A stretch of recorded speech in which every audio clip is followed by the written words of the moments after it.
Good afternoon, ladies and gentlemen. Welcome back to Freeman Motorsports, and today we're live with the Verizon 200 at the Brickyard.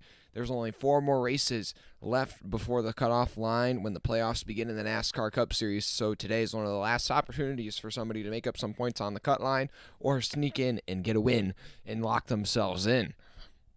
The battle for the cut line is still really heated up between guys like Ryan Blaney, Martin Truex Jr., Kevin Harvick, and Eric Almirola. But right now, all those guys just want to do one thing, and that is win. That's the only way they can secure themselves into the playoffs with the amount of new winners already so far through this year. I think it's definitely a possibility that we get to 16 winners, which would put somebody like Ryan Blaney in danger, even though they're really high up in the regular points. But as we start off today's live stream, we're just going to go through the running order here real quickly, guys. Appreciate it if you're tuning in for the first time or if this is like your 100th stream that you've tuned into. Either way, I appreciate it. We're on the road to 2,000 subscribers. So, yeah, make sure that you drop a like and subscribe.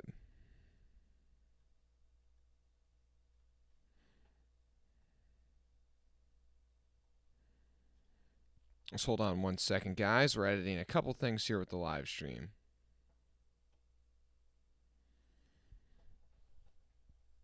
But once again, thank you for tuning in. Green flag's still a little ways away. I'm not sure what time the green flag's going to be today. I think it'll probably be around 3 o'clock. So I might have started this live stream a bit early, guys. I'm going to have to think of some things to talk about. But if you guys got anything you want to talk about in the chat, just let me know. Think of any NASCAR-related topic, we can talk about it. Or even if it's not NASCAR-related, if you want to talk about the IndyCar race yesterday or the F1 race this morning, I watched both of those.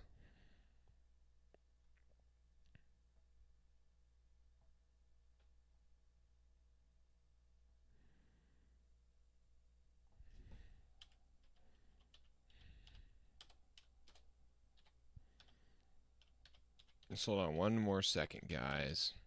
Also, happy birthday to my favorite driver, Kyle Larson. This is Kyle Larson's birthday. He turns 30. The old man.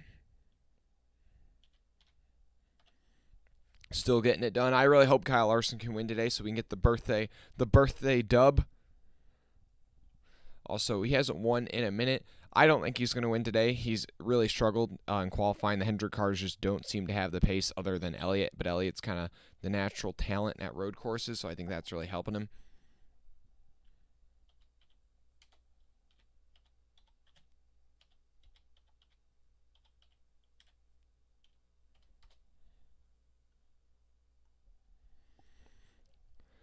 Build and Bricks, hello. I feel like you've missed a lot. Build and Bricks. Oh, man, I haven't seen you in the chat in so long.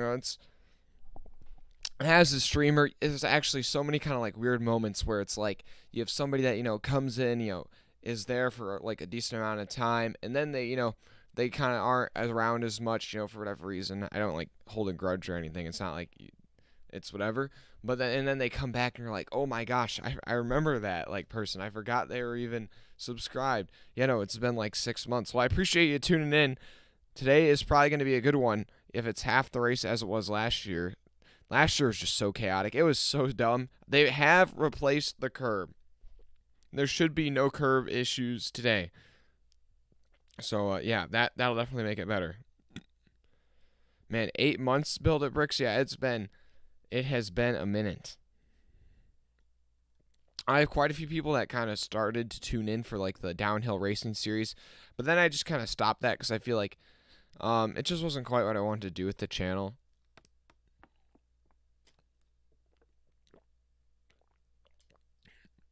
What have you been doing on your other channel? Have you been doing like Lego stop motion?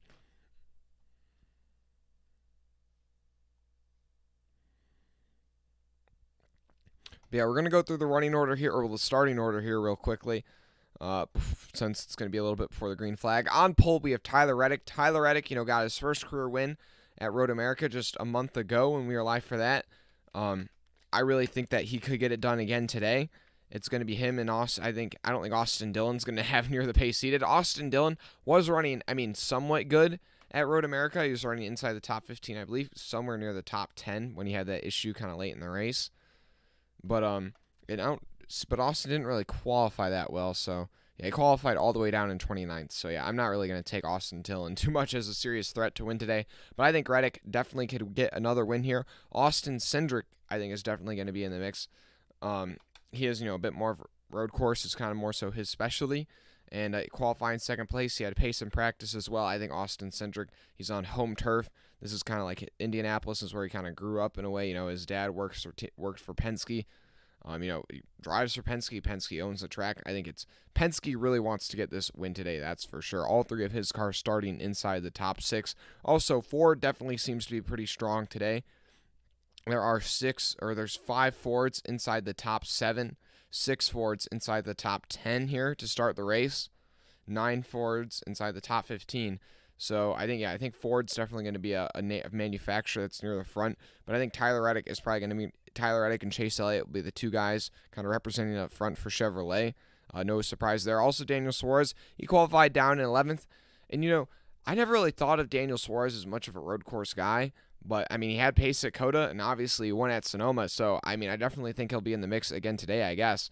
Trackhouse, I think, as an organization, really just has a strong road course racing program. Probably Justin Marks is probably helping out a lot with that due to all of his road course racing background. Doesn't probably all transfer over to the stock car, but the next gen, because it's a lot more like your typical like sports car, probably the knowledge transfers over a bit more.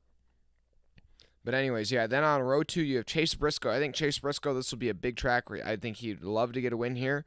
We already know this is his home track for Chase Briscoe. He gave it all last year. Maybe gave it a bit too much. And then to his outside, Christopher Bell. Christopher Bell got a win last year on the Daytona Road Course. And I think he won at New Hampshire, and I think he'd definitely get another win here. Keep that momentum going for him. Then on row 3, we have an all-Penske row 3, Logano and Ryan Blaney. Then on row 4, Michael McDowell. I think Michael McDowell is definitely somebody we got to keep our eyes on, somebody below the cut line who needs a win, who's good at the road courses. I think Michael McDowell is somebody we got to have our eyes on all day. Then Chase Elliott. But then another guy I want to keep my eye on, Todd Gilliland. I think a lot more of a long shot than Michael McDowell, but because he's Michael McDowell's teammate, he's probably sharing a lot of that data that McDowell's been using. And I remember on our last road course at Road America, Gilliland also qualified pretty well.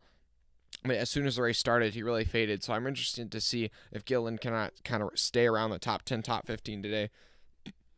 Even if Gilliland doesn't get obviously, I'm not expecting Todd Gilliland to go out there and win, not even run inside the top 5. But if he can have a solid top 15, top 10 run all day, that'd be big momentum for that team. They've just been really struggling all year. They've been a 20th to 30th place car, at best, honestly, during this year. Then to his outside is Kyle Busch, who's still working out contract negotiations. I think if Kyle Busch has got to start winning some races, so winning some more races, I should say, to really kind of cement himself as, maybe something to bring on those sponsors, you know what I mean? He's got to get something going for him, because whatever he's doing right now isn't enough.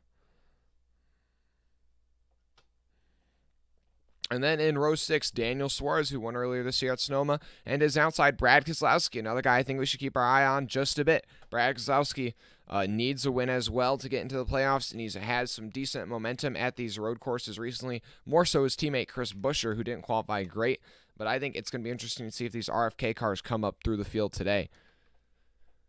In row 7, Harrison Burton, who has had a solid qualifying effort. Harrison has just struggled all this year. I really don't have much to say about him. If he can get a top 15, that'd be a solid result for him. To his outside, Eric Almirola, who's pretty much out of range of pointing his way into the playoffs. He would need a miracle right now. It's basically must-win territory for him. His eyes are on Daytona. Then in row 8, Denny Hamlin and Chris Buescher. Chris Buescher, we're going to have to see how he does. Finished 3rd place at Sonoma. Had pace at Road America. We'll have to see how he does here. Then in row 9, we have Justin Haley and Kevin Harvick. Kevin Harvick, he's got to make up some ground on the cut line. I think he can catch Martin Truex Jr. As we see, Martin Truex Jr. is not going to have pace today. He really struggled at Sonoma. He has struggled at the road courses all year. I think this is going to be a day where Kevin Harvick can make up some ground on Truex. Harvick has been doing pretty well at the road courses this year. Then in row 10, Bubba Wallace and AJ Allmendinger, the defending winner of this race, rolls off 20th. We'll have to see how much ground he makes up. He won here yesterday. Can he sweep the weekend at Indy? In row 11, we have Ross Chastain, who won at COTA earlier this year, and his outside Kyle Larson. I think both of those guys will be carving their way up through this field slowly but surely. It's Kyle Larson's birthday today. Shout out Kyle Larson. Obviously, I'm a Larson fan if you couldn't tell. Well, I would love to see him get a win on his birthday. In row 12, William Byron and Cole Custer. And in row 13, Martin Truex Jr. And then you have Ty Gibbs, who's filling in for Kurt Busch again this weekend. Ty Gibbs, I think, could definitely have maybe a better result this weekend than last weekend. And I'm really interested to see if Ty Gibbs could get a top 10 today. I think that would be big momentum for him in that team. Some people are even joking, saying that Ty Gibbs might win today. He won in his first road course start in the Xfinity Series. Can he win in his first road course start in the Cup Series? We'll have to see. In row 14, you have Joey Hand, who's kind of doing this part-time schedule for Rick Ware Racing in the 15 car on the road courses. He's had momentum at the last couple road courses. Let's see if he can keep it going forward. He might be in the top 10, I would say, today if he's able to work his way forward. Then to his outside, Alex Bowman, who struggled on the road courses this year. And just about everybody behind him has really struggled on the road courses this year. Everybody outside kind of this top 25. You got Truex has struggled, Bowman, then the Dillon brothers that make up row 15, Corey LaJoie. Yeah, they just have not had the pace on these road courses. Then, in row 16, Corey LaJoie and Josh Blicky, the Spire teammates. In row in row 12, I'm trying to remember how this math works. In row 16, there we go. In row 17, we have Cody Ware and Loris Heismans in that Team Heiserberg car in the 27. This is really a storyline I want to keep my eyes on, how these Heiserberg cars do. There's a second Heiserberg car this weekend, and that's Daniel Kvyat. The F1 driver, the former Red Bull driver, is going to be making his first Cup Series start at the Indy Road Course. This was literally announced just this week. I think this is a very last-minute effort. If they can run top 25, I think that would be a great run for that team. But yeah, we'll have to see how they do. Didn't really have much pace in practice, but at least they weren't, I would say, off the pace. I would say they're kind of right around the likes of the Rick Ware cars and Spire. But then also you have Jones back there, who's got terrible. He's had a couple of weeks of bad qualifying runs. And Ricky Stenhouse starting last. We're gonna have to see how he can make his way forward. He has really struggled on the road courses this year. I think his best result was at Road America, and that was like 17th. So Stenhouse has struggled on the road courses this year. And then you have Josh Williams in that 78 car instead of B.J. McLeod this weekend, making another one of these. He's got a couple Cup Series starts here for him this year. He did a start at the Bristol Dirt, and I don't know, maybe he's done one since then. But yeah, that's your starting order for today. Appreciate everybody tuning in. Make sure you guys drop a like and subscribe if you haven't already. Yeah, I'm going to put in the chat a poll here, guys. Are we going to get a new winner today? Are we getting a new winner today? A new winner in 2022. So not a first-time winner, just a new winner.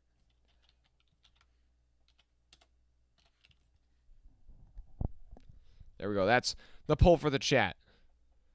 Also, I'm going to try and see if I can get an update on when the green flag will be. Green flag for NASCAR at Indy.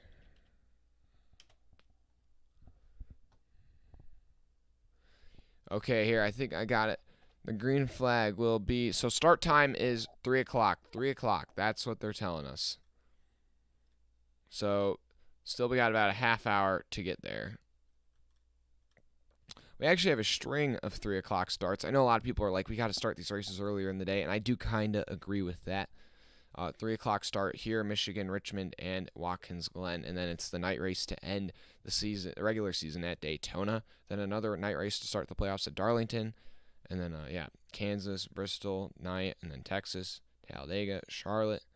Imagine if they could do a Charlotte Roval race at night. I think that'd be pretty crazy. It might be a bit hard to pull off, but that would be fun. Also, yeah, the Bristol race is the last night race of the season. That feels kind of weird. There's so many less night races nowadays. I kind of miss those days.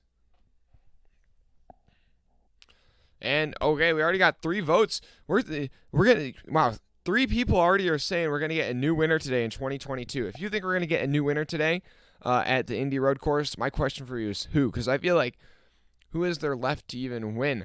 The highest driver who has not won yet this year is Ryan Blaney in 6th. Okay, I guess we have a couple somewhat near the front. You have Blaney, McDowell, Gilliland, all three of those guys inside the top 10.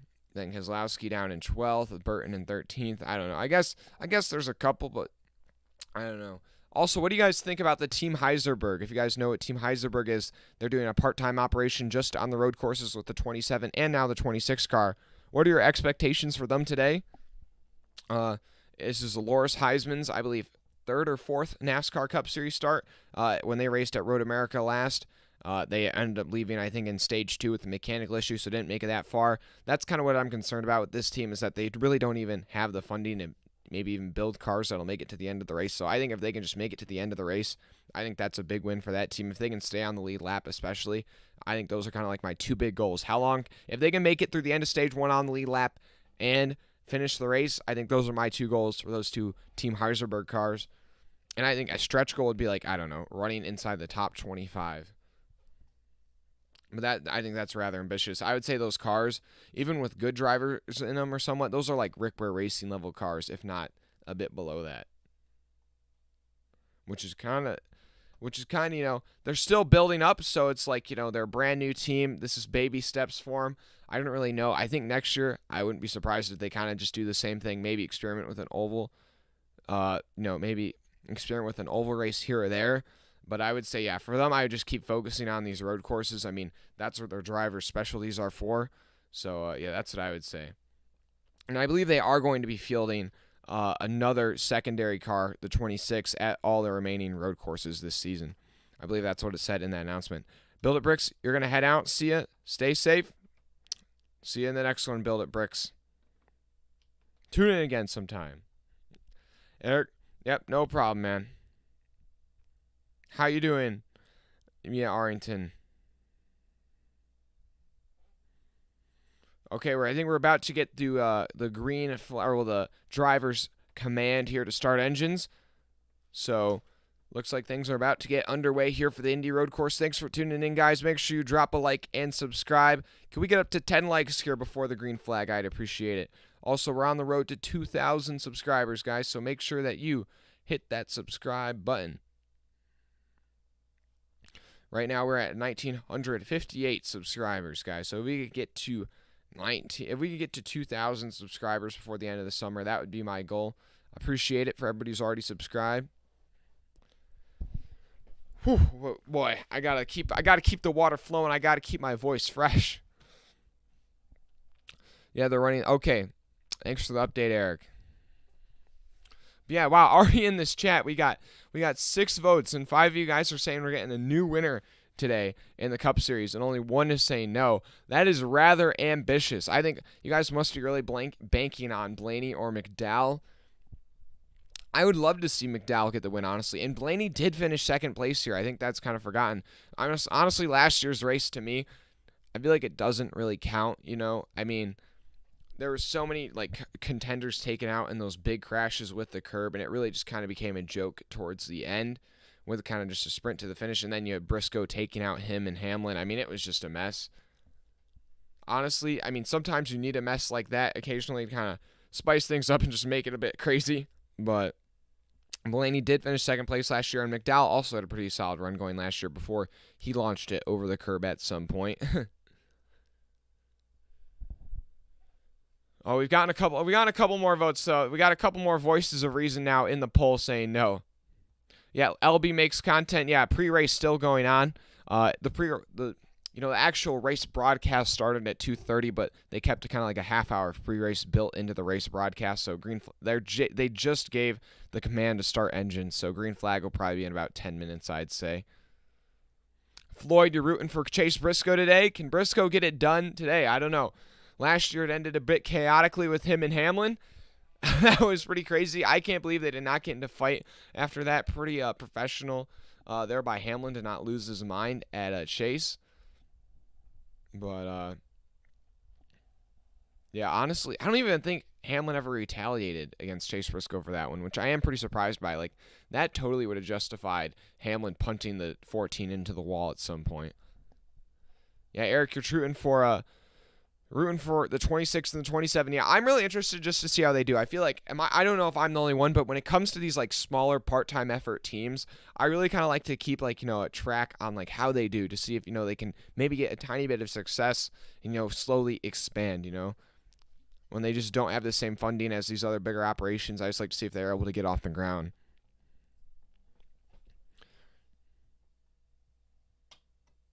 But yeah, guys, so if you want to put in the chat who's your pick to win today, guys?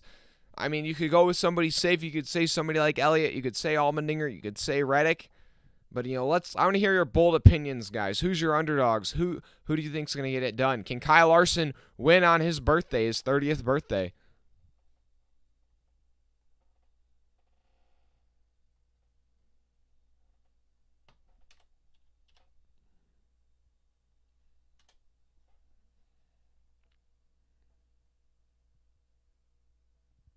No, yeah, I see, Eric, your profile picture. Yeah, you got the 27 car.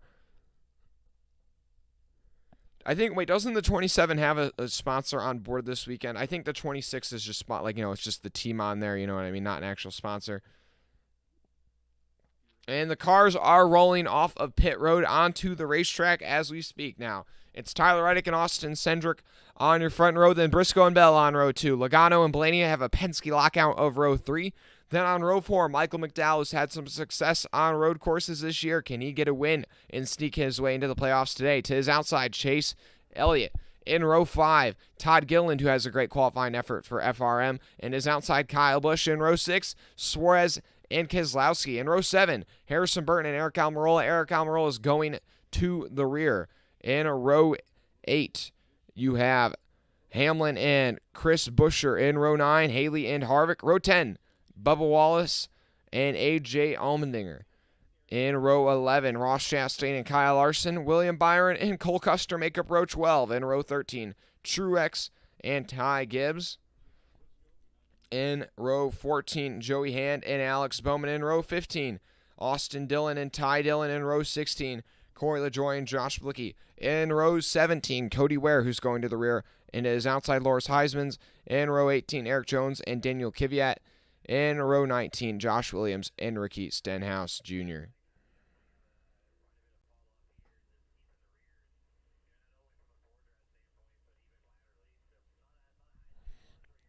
Hey guys, make sure you guys drop a like and subscribe if you haven't already. I appreciate it.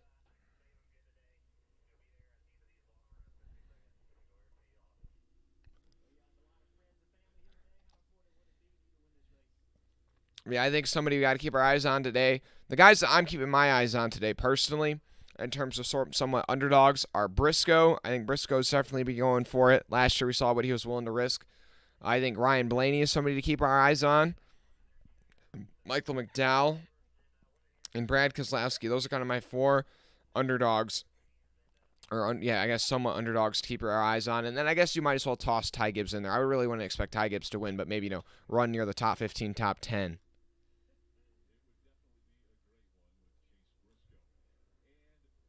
But yeah, the 2 guys going to the rear, Eric Almirola and Cody Ware.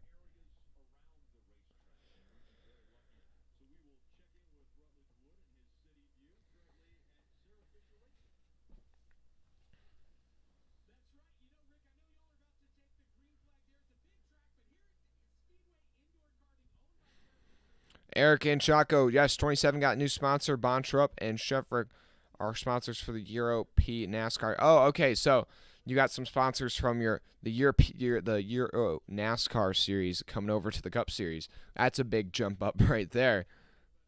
I've actually been watching some of the Euro NASCAR series, guys, and I do recommend check out the Euro NASCAR series if you have some free time. Just all their races are streamed on their YouTube channel. It's just Euro NASCAR.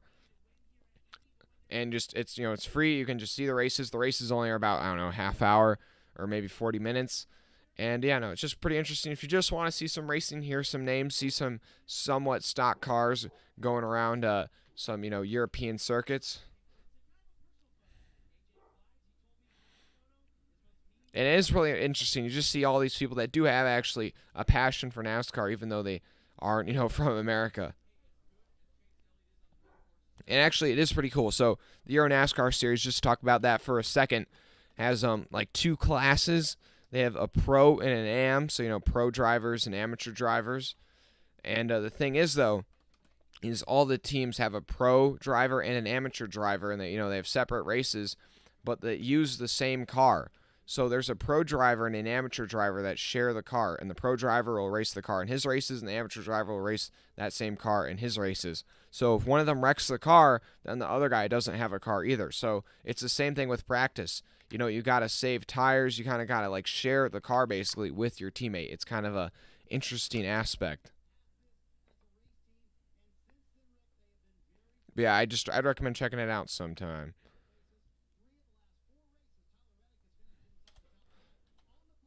But guys, can we get to 10 likes before the race starts, guys? Also, make sure you guys drop a like and subscribe. We're on the road to 2,000 subscribers. Right now, we're at 7 likes. Could we get 3 more likes and get up to Diaz? 10 likes. But guys, some of the big passing zones here today are going to be diving down into turn 1, that big braking zone. The next passing zone is turn 7 when you go off that long back straightaway and you set up that pass coming off the chicane in turn 5 and 6. That's where you can get a good corner exit and set up a pass for turn 7. Then you can maybe make a pass in the S's in turns 8 and 9. And then kind of the last 3 turns, 14, 12, 14, 13, and 12 have some heavy braking zones where you can make some passes. But honestly, you can make a pass in just about any turn on this racetrack. There are preferred ones, but hey, we got to 10 likes. I appreciate it. Anthony Hernandez, hi. How you doing, buddy? I am ready. I think Suarez is going to win. Okay. I don't know. I think Suarez has a shot, but I really think it's still anybody's race. I think it's all going to come down to execution here early on in stage 1 and stage 2. You got to make it through that, and then you just got to be in the mix going into that final stage. Also, you don't want to get caught out by a certain bad strategy or something like that.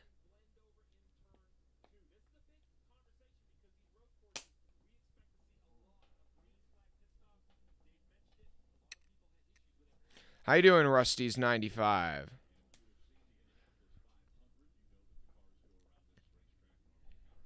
But yeah, so we're going to close the current poll. 77% of you guys say we're going to get a new winner today. 23% say we're going to get a repeat winner. I am agreeing with the minority on this one, believe it or not. Also, the 47 car, I did not notice this. Ricky Stenhouse is sponsored by Go-Gurt today. That is hilarious. That is so funny. I never would have thought I'd see Go-Gurt on a NASCAR. Okay, we're going to say who wins stage 1. Reddick, Cindric, we'll say Elliott, or someone else. I think somebody to keep an eye on here in stage 1 is, how on the road courses there's the strategy. You can either pit before the end of the stage and, cycle back out to the lead after the stage break, or you can stay out, get stage points, but then have to pit and kind of lose the track position. I honestly think if you're somebody like Kyle Larson, Joey Logano, or not Logano, Kyle Larson, Alex Bowman, somebody like that, not Kevin Harvick maybe, but actually I would say Kevin Harvick, one of those 3 guys farther back in the pack, and you're maybe looking for playoff points, like that playoff point for the stage win, I would maybe stay out and just take that playoff point here early in stage 1 if you get the chance. Because right now, I think especially Larson, Bowman, some of those guys, they need to start stockpiling some playoff points. Elliott's been getting a lot of playoff points recently. And a lot of these other guys only have maybe somewhere between 5 to 10. They want to start to get somewhere near 15 or 20 to give themselves a bit more of a cushion if they go deeper into the playoffs. We will be getting the green flag, though, the next time by. Lights are out on the pace car, and now the 2 packs are starting to merge together. Coming into today, though, Harvick is 83 points behind Truex, and Almirola is 140 points behind. Blaney, though, is 105 points ahead of Harvick, so there's about 20 points between him and Truex. That's kind of the battle to keep an eye on. If there's another new winner, the battle between Blaney and Truex. But I think Harvick could still possibly point his way in. It's a stretch, but Harvick has to run really good today, and Truex is going to struggle today. I think that is a fact. Truex is not going to do well. He has not done well on the road courses all year, and so I think that Harvick might be able to go up here, and if he can get a top 5 result and Truex finishes outside the top 20, that's going to shrink that gap down maybe 20 points. And if he can shrink it down 20 points each of the next 3 races, he'll be right in it going in. He'll be right in the battle going into Daytona. Now, sure, he'd probably prefer to win, but that's just something to keep an eye on. But now, the leaders are working their way through the final couple turns before they get the green flag for the Verizon 200 at the Brickyard. The pace car is going to peel off. And it's Tyler Reddick and Austin Cindric who will lead him to green. And now here they come off of turn 14. The green flag will wave at Indianapolis. But we're not on the oval. We're on the road course. Going counterclockwise. Or no, now we're going clockwise.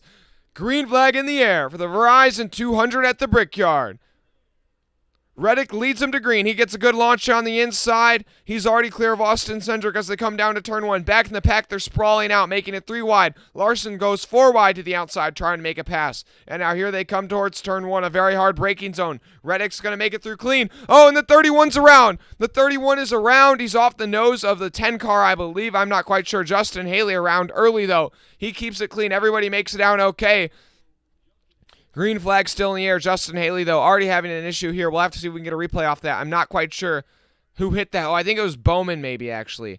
They make it through the chicane, though. Okay, their first time through.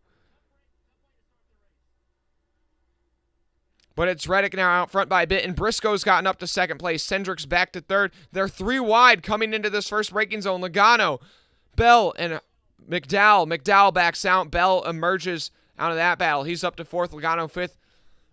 Blaney's lost a couple spots here early. He's back to 8th place. Elliott and Gilliland battling side by side for 9th still. Kyle Busch has dropped back a couple spots since the start of the race. Kyle Larson moving forward here early. Here they come towards the turn 12 braking zone. Another big passing zone. Reddick makes it through cleanly. Hamlin making a bold move down low, making it the inside of 3 wide with 2 rookies. Gilliland and Burton and Hamlin were all 3 wide. Hamlin backed out.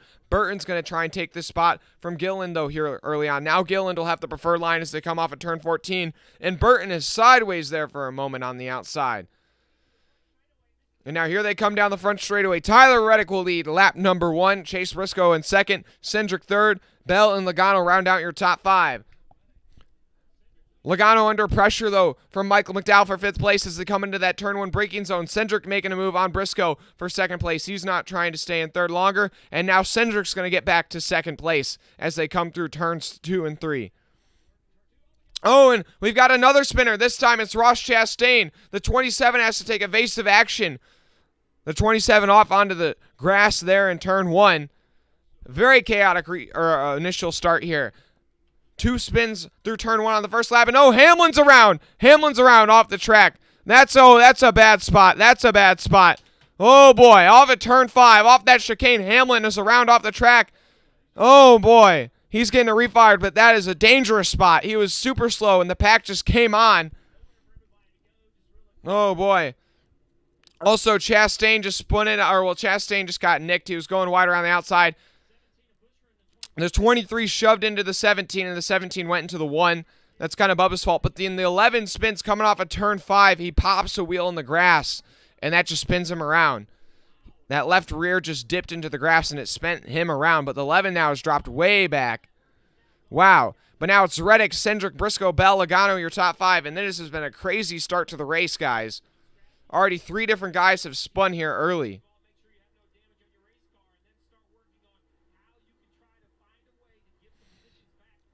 Oh, and somebody's on pit road here already. I'm not sure who that is. Justin Haley on pit road here. He's coming off. He came down last time by, I guess. He must have had a flat tire, an issue from that lap 1 spin. Todd Gilliland with a big lockup coming into turn 1. Kyle Larson going to the inside of Kevin Harvick for 16th place as they go through turn 1. But Justin Haley already 1 lap down. The 77 is Josh Bilicki with a big lockup. Whoa, Almirola gets pushed off into the grass there just a bit by Denny Hamlin. He's able to corral it, though.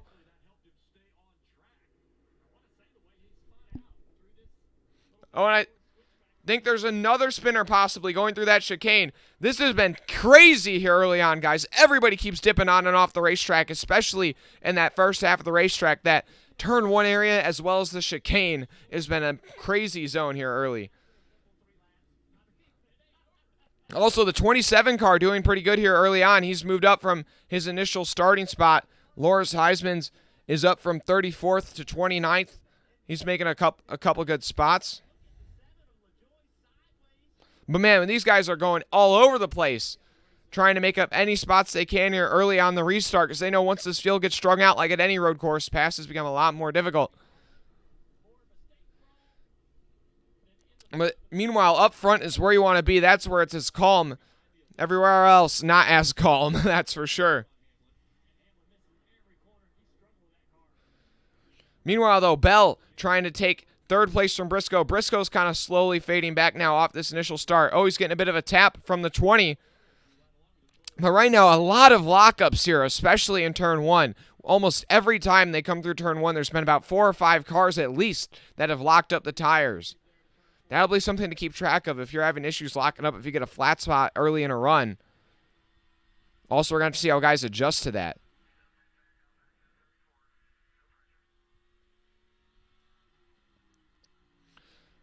McDowell's gotten by Logano. He's up to 5th place. Logano under pressure from Suarez right now. Suarez has moved up from 11th to 7th here early on.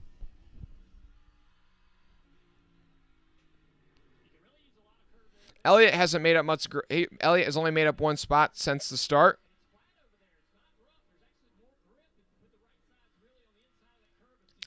Larson's picked up a couple spots since the start. He's picked up 4 spots.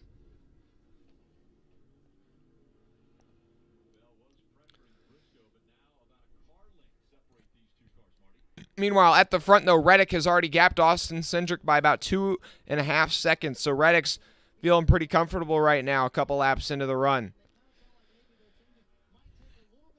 It seems like things have calmed now just a bit now that we're on to lap number 5. And as they come into turn 1, Bell looked to make a peek down low on Briscoe, but he backed down of it.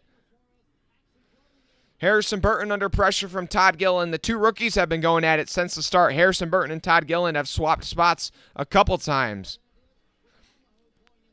And Gillen's going to get Burton back again. That puts Gillen up to 10th place. Also, Bubba Wallace losing a couple spots here. Larson and Allmendinger are getting by him. He's back to 18th place. Oh, and Hamlin off the track again. Hamlin goes deep in turn 1.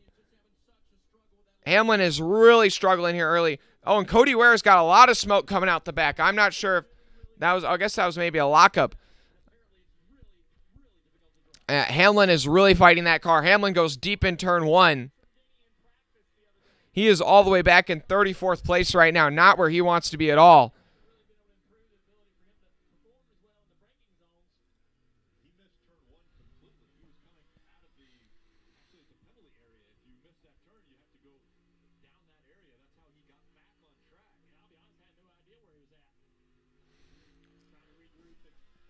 I'm going to check in on the chat here really quick, guys.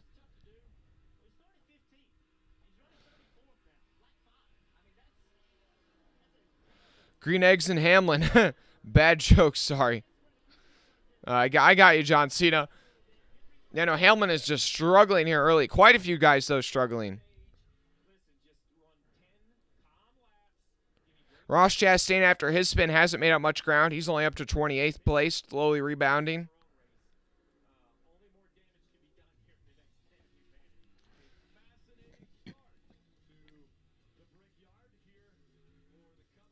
And now they're going to check. Okay, they're going to their first commercial break of the race, but I'll try to keep you guys updated as best I can through the leaderboard I got in front of me.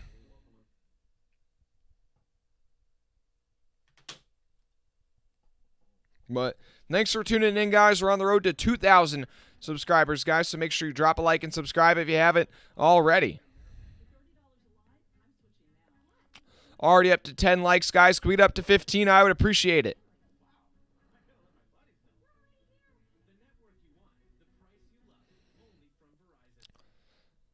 Yeah, guys, in that poll for who wins stage 1, we got a vote for Reddick, 3 votes for Elliott, but the majority of you guys are saying it's going to be a surprise, and I kind of agree.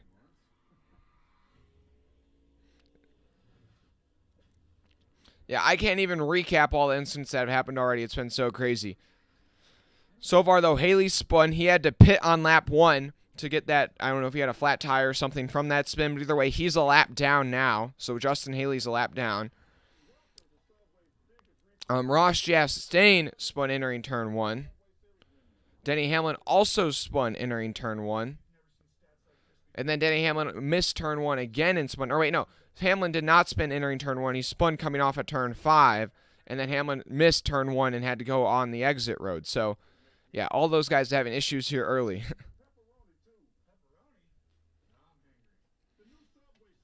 But Eric Almirola, after starting out back, has not made up much ground. He's only up to 33rd, still struggling. Hamlin's still back in 34th, struggling as well. Chastain's only made his way up to... Well, Chastain's actually made his way up to 24th, so he's picking up some ground here. But at the front, it's Tyler Reddick, who is gapping Austin Cindric, but actually last time around, Austin Cindric a bit faster than our leader.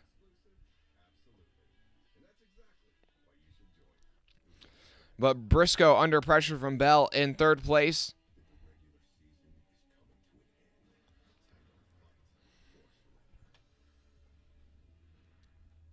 But some guys having good runs here so far. Austin Cindric. I mean, honestly, all of your top 3, those guys, or honestly, your whole... There's a lot of kind of different new faces at the front. Reddick out front, Cindric, Briscoe, Bell, McDowell. Top 5, all kind of new faces at the front. Todd Gilliland and Harrison Burton both doing pretty well here early on. Harrison Burton, Chris Buescher's made up 5 spots from the start. He's up to 12th place. Larson's made up 6 spots from the start. He's up to 15th. Martin Truex Jr.'s also made up 6 spots. He's up to 19th. But more importantly, he's right behind Kevin Harvick, the guy who he's battling for that last spot in the playoffs.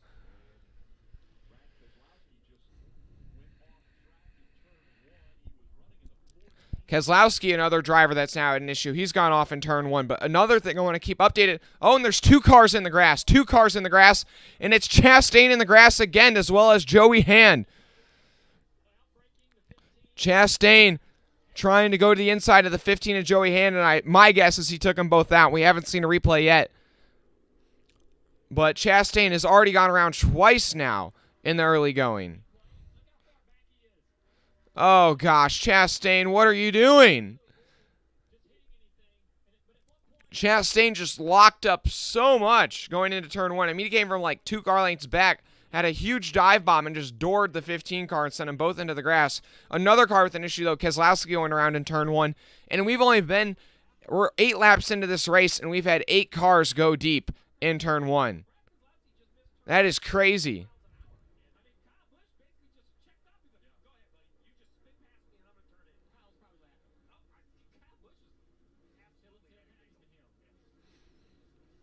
Yeah, a lot of guys struggling here early, though. This has been crazy. Still Reddick leads, but Austin Cindric is closing that lead up a little bit. I'd say 2/10 or so a lap right now. This thing might be heating up before the end of the stage. Stage 1, only 15 laps. We'll have to see if anybody peels off onto pit road before the end of the stage, tries to set themselves up for track position going into stage 2.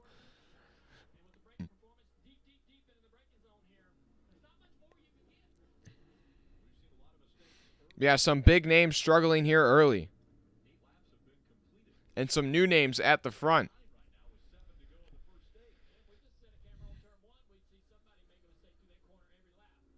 Yeah, but it's not just those spins, guys. Every time we go into a braking zone, I would say 4 or 5 cars have, like, big lockups. Like, I'm talking like a cloud of smoke. Not just a tiny lockup. I mean a big lockup.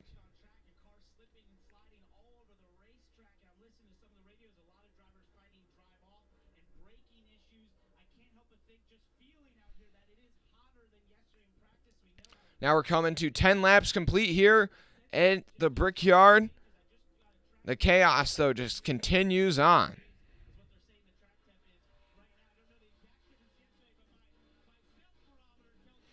John Cena want Michael McDowell to win because it would be cool to see another winner. I kind of want the McDowell win as well, but he's going to have to go through quite a few good cars to get there. I think he's still going to be a top 5, top 10 car all day, but not quite race-winning speed. Yeah, Joey Hand got dealt the hand. Wow, John Cena, if you're just going to keep coming with these puns, man, I just keep coming with them. I mean, you're going to have my chat dying of laughter or dying of cringe. I don't know. But seriously, I love him. I love him. Ball GB, you watched the IndyCar race yesterday, and they absolutely blitzed through the corners. I know. Well, the Indy cars are just, I mean, the next gen's quote-unquote better on road courses, but it's really still nothing compared to an actual, like, IndyCar Formula 1 car or an IMSA car, anything. It is still meant for ovals.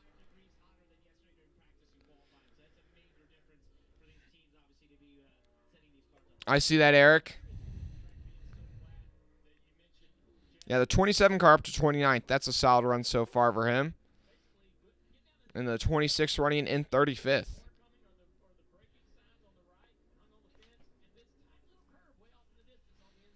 But right now, Ty Gibbs in his second Cup Series start still filling in for Kurt Busch, running in 22nd.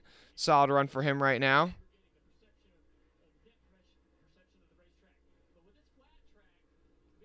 And right now, Justin Haley is the last car, is the first car one lap down because he had to pit for that flat tire he got on lap 1.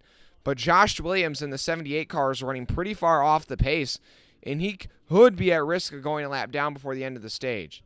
It'd probably be difficult, but he could be at risk. So Haley's hoping that doesn't happen. And Chastain's going to come to pit road with 5 to go in the stage. Chastain's coming to pit road. And Chastain actually has a decent amount of damage from that contact he made with the 15 car. That splitter is a bit torn up on the left side. The splitter and the fender have torn apart.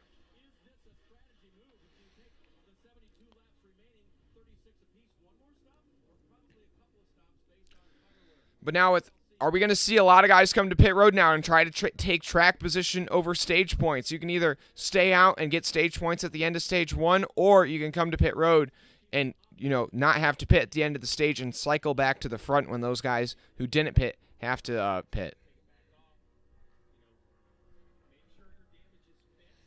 But yeah, right now, though, Chastain also trying to just make sure that the damage is fixed on that lap front after the contact they made with Joey Hand. And it looks like they're going to lose a lap. I think that one car is going to lose a lap here. And this is not just big for himself, but also a big deal for the 31 of Justin Haley. Yeah, Chastain's definitely going to lose a lap here. And also, depending on where he comes out, Justin Haley might pass him. Justin Haley is running in the lead pack.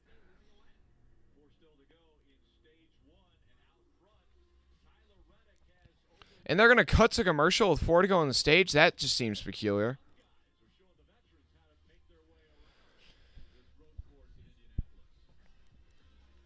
Well, here, we're not even going to be able to keep you updated on if guys come to pit road or not because they're going to a commercial break with 4 to go on the stage on a road course. What is this? This is probably one of NBC's biggest blunders so far. Looking at the chat. John Cena's street race is probably going to have very little passing up front while having a lot of promotion because it's a race inside a popular city. Yeah, no, I don't think the Chicago street race isn't really even about the raw racing. It's just about where the location and the event. You know what I mean? Which, honestly, I'm still excited for it. I think a lot of people are kind of, being, disliking it. But honestly, I don't mind it because it's not like a total gimmick. I honestly feel like a stadium race is more of a gimmick than a street race. You're having I would tell you guys to take it easy too. Especially here early on. I mean, there have been so many incidents of people overstepping it.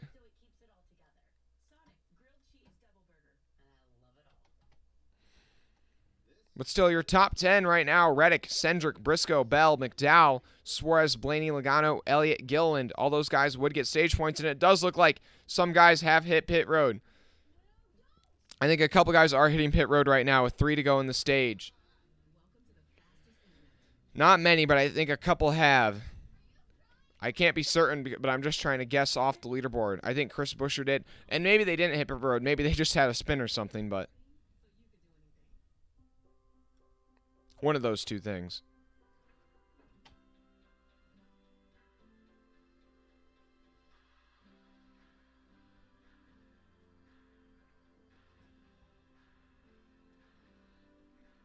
Yeah, now Chastain is 1 lap down. He is ahead of Justin Haley, though, so that's all that matters, is being able to stay that first car 1 lap down.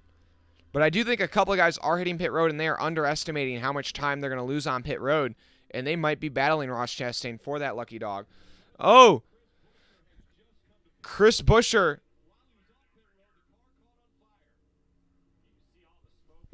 Chris Buescher's car just caught on fire in the pit stall. I don't know if it's mechanical or if it's just from gas spilling. We'll find out here, but that is a big deal for him.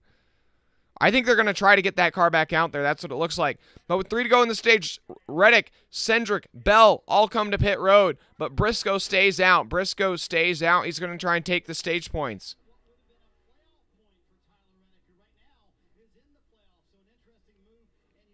And now pit road's closed with 2 to go. So Buescher's definitely going to lose a spot or two. But I mean, not a spot, a lap or two. I think he's still in the race, even though that car caught on fire.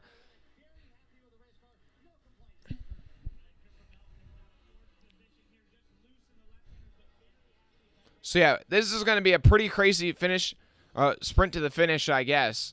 Once all these pit stops cycle out, I'll try to keep you updated on what the running order is. But it's Briscoe, Blaney, Logano, Gilliland, Byron, Elliott, Larson, Kyle Busch, Harrison Burton, I think, and Martin Truex Jr., your top 10 now. So it looks about half the field stays out and half the field pits. That's what it's looking like.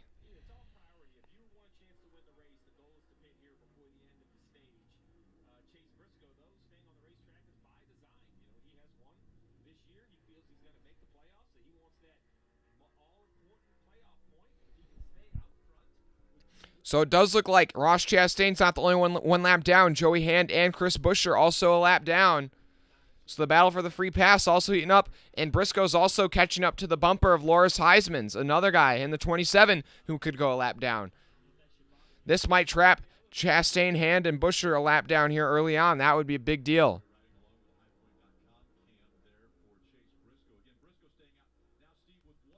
Now 1 to go on the stage.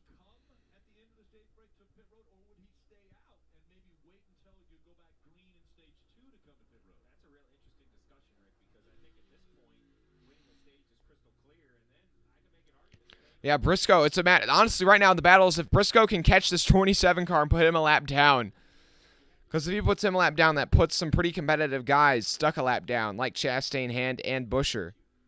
But actually, Buescher has lost 2 laps, and Haley has lost 1 lap. Oh, sorry, I'll move this leaderboard back up for you guys. Right now, Truex holds on to that last spot in the top 10, though.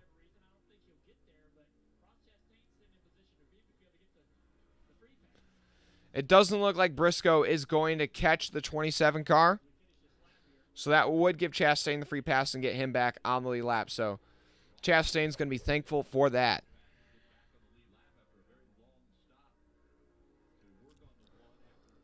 More notably, that would check the 15, 31, and 17 all a lap or 2 down. But Briscoe's working his way through 13 and then to turn 14. And Chase Briscoe is going to win stage 1 at the Indy Road Course. Ryan Blaney in second. Then Byron's able to get up to 3rd place. Logano will be 4th.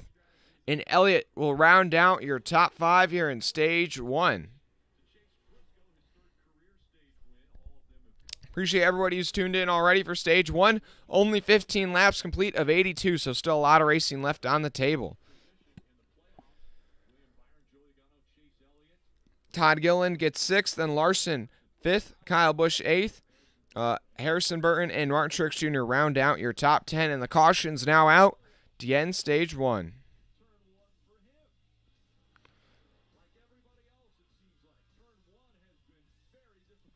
Oh, and Elliott also made a mistake going into turn 1. I don't even know. That must have been when we were under commercial break. He actually had a pretty big moment entering turn 1. So I am not sure how the 17 caught on fire. Actually, it looks like something in the right window, like just burst into flames. That is really peculiar. He's back on track now, but 2 laps down. That's really tough for him considering the amount of momentum he's had on these road courses this season.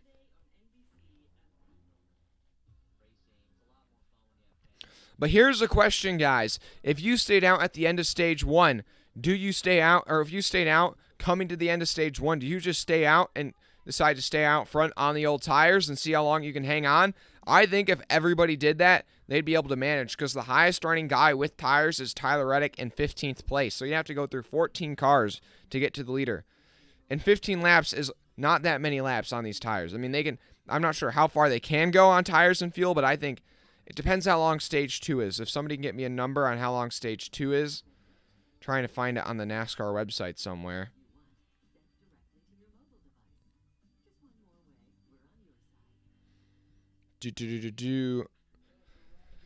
Does anybody know how long the stage 2 and stage 3 are?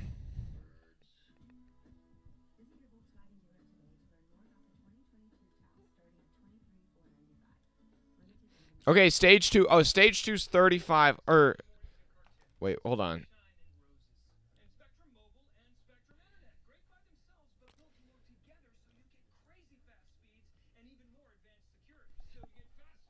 The stages aren't even right on their website. Oh wait, never mind. I get it. Stage 2 is 20 laps. So stage 2 is 20 laps. Okay, stage 2 is 20 laps. Okay, so yeah, you could probably make it all the way through stage 1 and stage 2 on the same set of tires. You'd probably pit before the end of stage 2, but yeah, you can definitely stay out here and make it on tires. You're not going to risk a flat or something. So I think it might be worth it to stay out.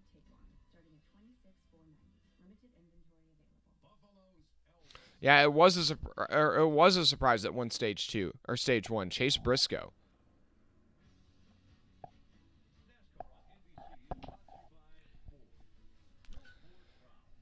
Now we have a new question for the chat. Has your driver been involved in an incident so far? Has your driver?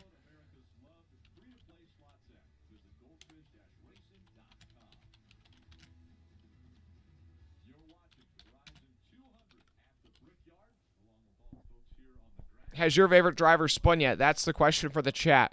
And just in case you haven't been following the race yet, the drivers that have spun so far today: Elliott has gone around, Keselowski has gone around, Chastain's gone around twice, Hamlin's gone around twice, Buescher's had an incident, Bubba Wallace has pushed somebody else into an incident. Joey Hand was involved in an incident. Justin Haley spun. I think that's just about everybody.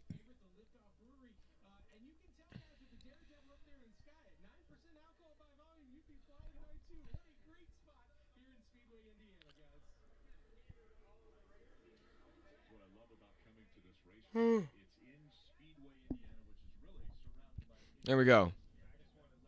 Appreciate everybody tuning in, guys. Make sure you drop a like and subscribe.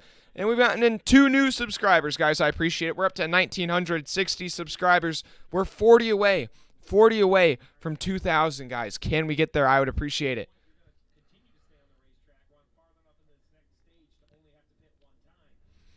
And now we're going to see, does everybody decide to come down pit road here? Honestly, if it were me, I would stay out. You might be thinking it's putting your driver in a bit of a I can't say it. It might be putting your driver in a bit of a risky situation, but I think that's what you got to do, man. You got to be willing to risk it here. You got to risk it for the biscuit, man. It's still early in the race. It's only stage 1. Blaney's going to stay out. Byron's going to stay out. Oh, man. So 3 or 4 cars are going to stay out, it looks like. About 3 or 4 cars. I agree with the minority here on this one again. I agree with the 12, the 24, the 6, I think the 7. So we got 4 cars that stayed out. I agree with them. Just these 10 cars that are going to have to pit, they're sacrificing so much track position, guys. I think the highest running of these guys that are going to come off pit road will be in, I think, about 20th or so. And I would rather be out in front on old tires than in 20th with basically even tires with the field. I feel like it's a no-brainer for me on this one, ladies and gents. The 19 hasn't spun yet. Rusty's So, okay, luckily for you guys watching the race, the majority of your favorite driver has not crashed. So, you guys should be counting your blessings right now.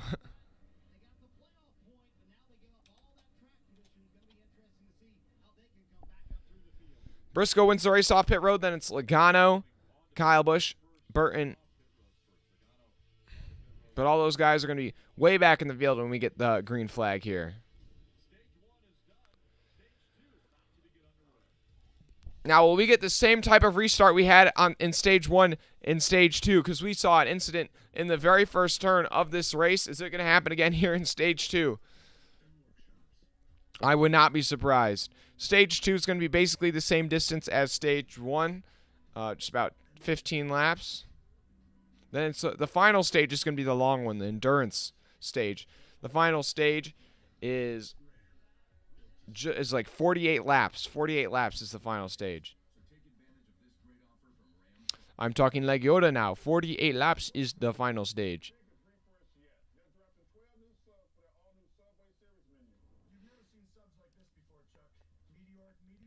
Also, I'm going to try and get the chat back on the screen. I think the chat's gone for some reason. We'll get that back up for you guys. That way you can see your chats on the screen.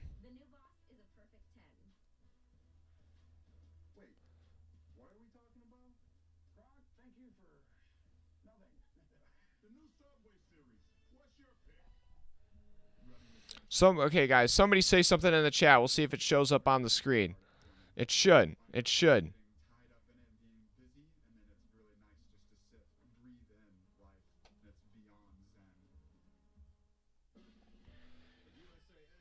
Ross Chastain is the king of trouble, I feel like now. That's my opinion. I think Ross Chastain, he's always involved in that incident, man. Oh, yeah, you're right, Ball. 48 laps, the final stage is. Oh, why is this chat box not working?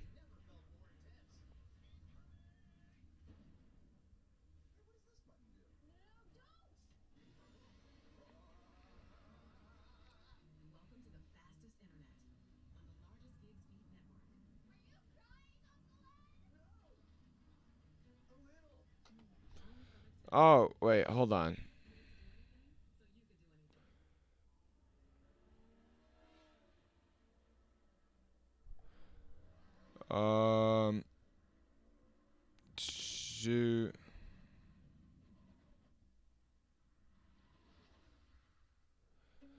Trying to figure out. Just work for me, man. Work for me.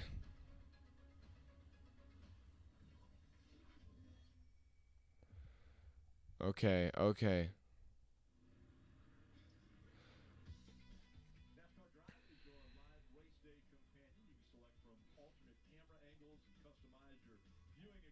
I think this chat should work now. It should work.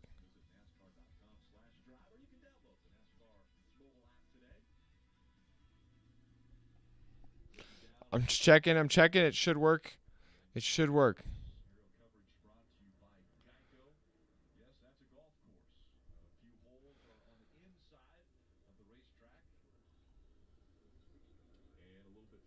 Yeah, no, you can still see me in the chat. That should be right. Alex Bowman is running in.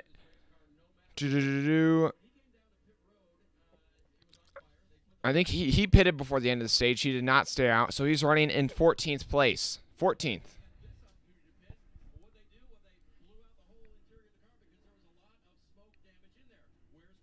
He's 14th.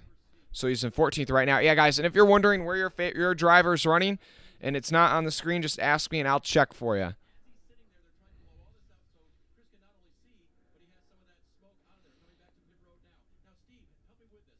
I would say, Aaron, he is kind of struggling here early. He has not been caught up in an incident yet, but he is struggling here a bit early.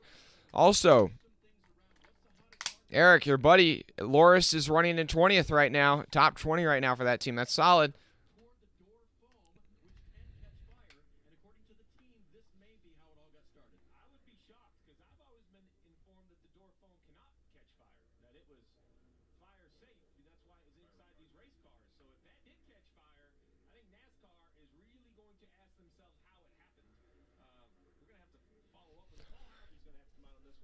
Yeah, right now, yeah, this is Chris Buescher. Remember I mentioned that 17 car caught on fire when he came to pit road when he came to pit road before the end of the stage. They had to blow out that car because of all the, smoke from the fire. They were able to put out the fire, and he's back out on the racetrack. But really interesting how that happened because it was like an interior fire on not the driver's side, on the passenger side. So that was just kind of weird. Inside the cockpit.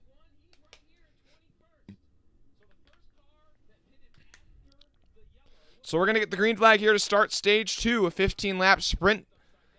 It's Blaney on the inside, Byron on the outside when they lead him to green. Your top 4 have not pitted yet this race.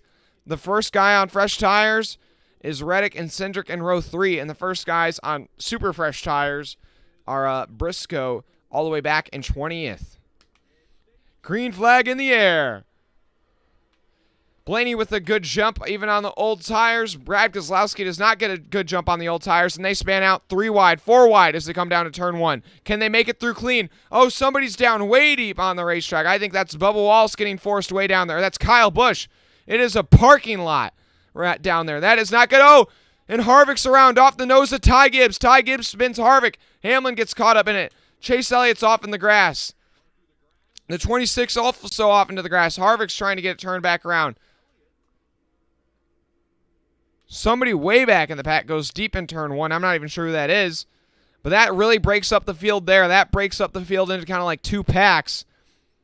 Your top 4 or your top 2 still out front. LaJoie's kind of been shuffled back on the old tires.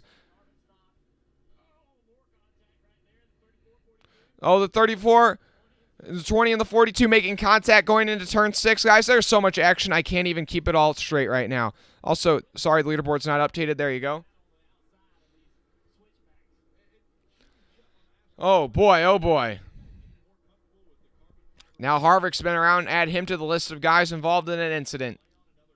Ty Gibbs also is the guy that kind of pushed him around, but I'm not really going to put too much blame there, like 4 wide. It just doesn't work.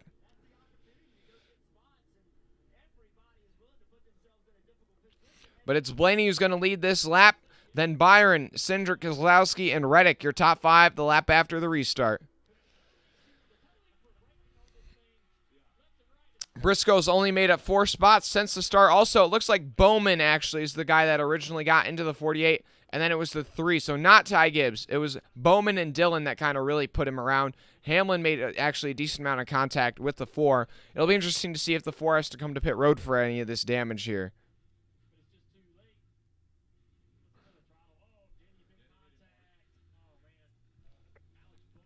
Yeah, Hamlin involved in this is Hamlin's like 3rd incident of the day. Oh, and Bowman's to pit road. Yeah, Bowman got a flat left front from that damage he made. Oh, boy, yeah, he's going to lose a lap here for sure. Maybe he'll lose 2. So I'm Aaron. Oh, boy, yeah, now your buddy's... He might actually be able to stay on the lead lap. I take that back. It's going to be close. Depends if they try to repair much damage. Right now, they're just changing the right sides, and they're doing all 4. Trying to bend out that left front fender a bit so that way it doesn't cause another tire rub. Tape it up just a bit. It looks like he's probably going to lose a lap, though. We're only 20 laps in. We've already had so many incidents.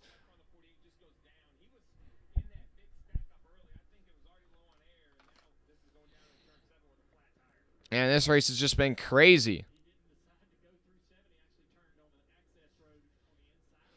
But now Bowman's coming off a pit road as Blaney's going down the start-finish line. So Bowman's just going to stay on the lead lap, but probably not for long. These leaders are going to be coming in a hurry. But I have to say, it seems like the strategy call was to not pit. The strategy call was to stay out at the end of stage 1. I don't know what these guys were thinking who pitted. Blaney, Byron, Keselowski, and LaJoie, all 4 of them still running inside the top 10, even with the pressure of the fresh tires behind him.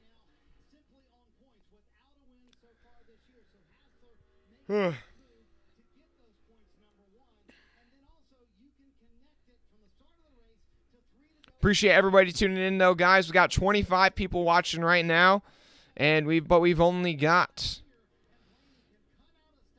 12 likes, guys. Can we get up to 15 likes? I appreciate it. Can we get up to 15 likes?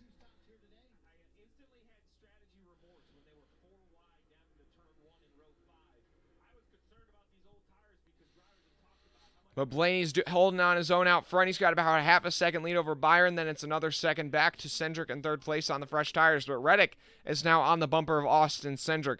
It seems like Tyler Reddick really has a good short run car. I mean, he's strong on the long run, but the short run is definitely where he can kind of make up the ground on these other guys he's around.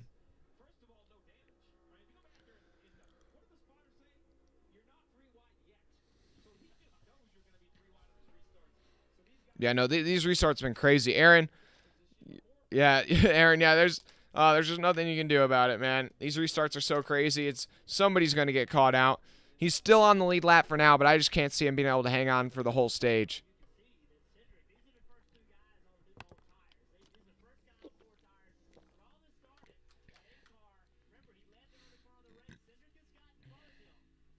So far, though, no other big incidents since that initial Stage 2 restart, so it's a bit cleaner than Stage 1. But right now, somebody is working his way forward. AJ Allmendinger up to 6th place. The defending winner here. He won yesterday.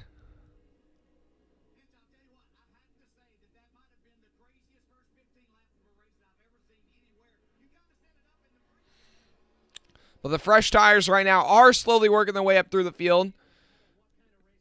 Currently, the highest running guy who pitted at the end of the stage is Chase Briscoe, who's up to 16th. Kyle Busch in 17th. Logano, Larson, all those guys are running inside the top 20. But still, I mean, they got to make up so much ground to be even around the guys who they could have been with.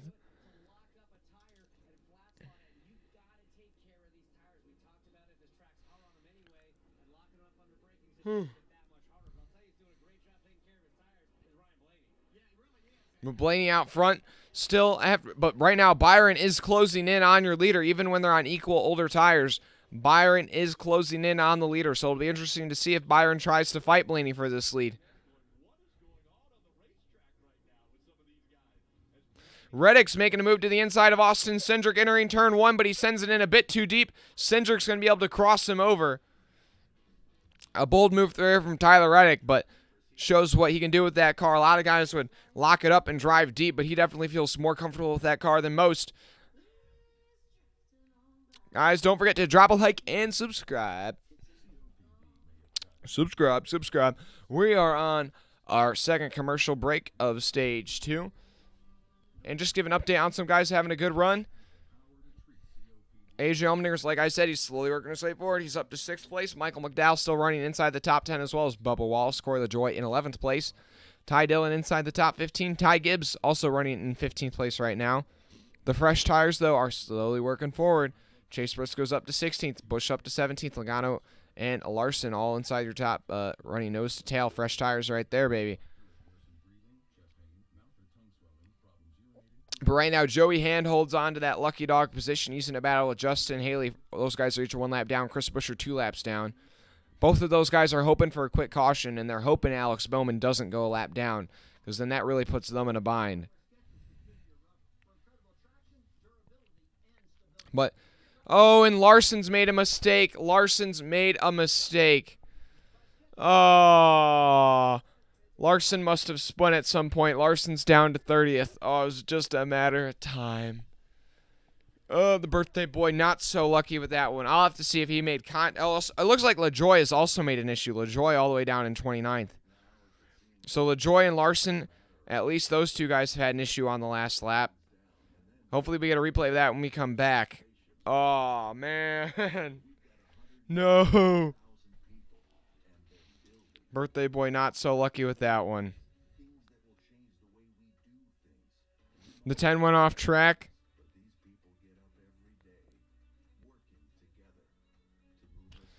Oh, I'll have to see when we come back from the commercial break what happened to Larson, LaJoie, and Almirola, but that's tough.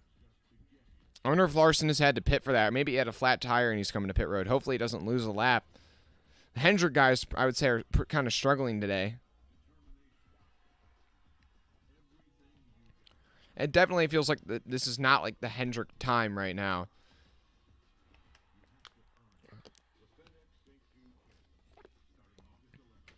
Oh boy. My throat's already starting to get a bit sore. We still got a lot of racing to go. But meanwhile, Tyler Reddick's up to third place. He's passed Austin Cindric. Allmendinger up into the top 5.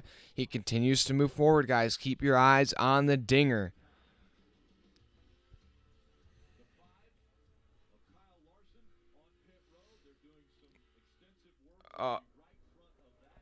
Oh, and Larson's broke. Oh, Almirola and Larson made contact, and Larson's done. Larson's done for the day. And it was Almirola. Almirola, come on, dude. Almirola just broke the right front toe link on the 5. Almirola took out himself and Larson. Oh, what a moron. Almirola, come on, retire already. Oh, yeah, the 5 and the 10 are both done. Or, well, the 10 is able to pit and get back out there. Or, wait, no. The 10 and the 5 are both on pit road. Oh, come on. Almirola, get some talent, please.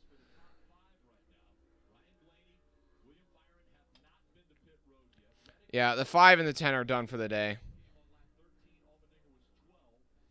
It's Blaney still out front, then Byron second. Reddick third, Cindric, Allmendinger, your top 5.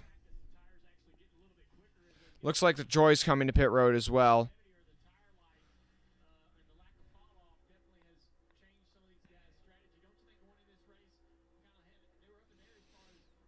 Yeah, tire fall off, definitely not that big of an issue. I'll try to get back on focus now. Tire fall off doesn't seem to be too big of an issue.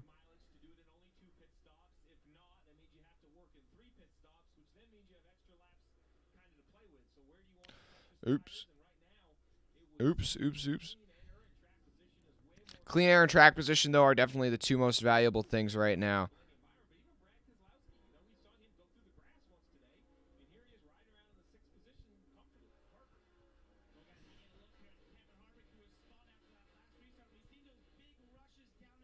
Oh, Allmendinger's off the track. Allmendinger's off the track. Oh, and now we got Burton and Custer are both off the track in turn 1. Oh, and Loris Heisman's has also gone off in the 27 car. He is not off the track. Like, he's behind the wall in the garage.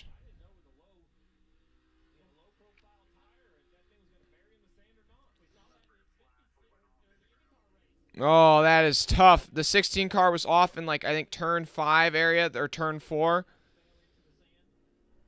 But the 21 and the 41 definitely made some contact in turn 1. I'm interested if they,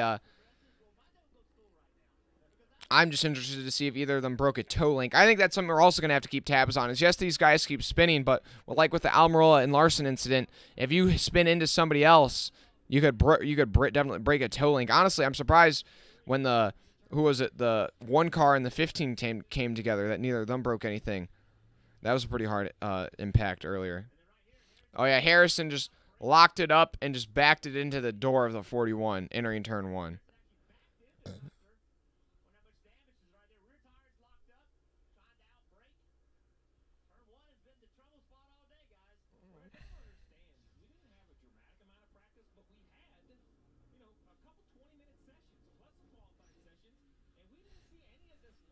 Oh, 27 motor gave out. That's tough, Eric. Alex Bowman might be getting what he wants here soon. A caution. Yeah, I know. All these guys keep crashing. Yeah, we might get a caution. Also, Larson's back out on track, but he's at least a couple laps down. 3 laps down. He and Almirola are both 3 laps down. Yeah, Loris Heisman's out of this race, the first retirement. And then there were 37. Bowman's still hanging on to this lead lap just barely. It looks like that 5 car is still wounded. That 5 car is definitely still wounded.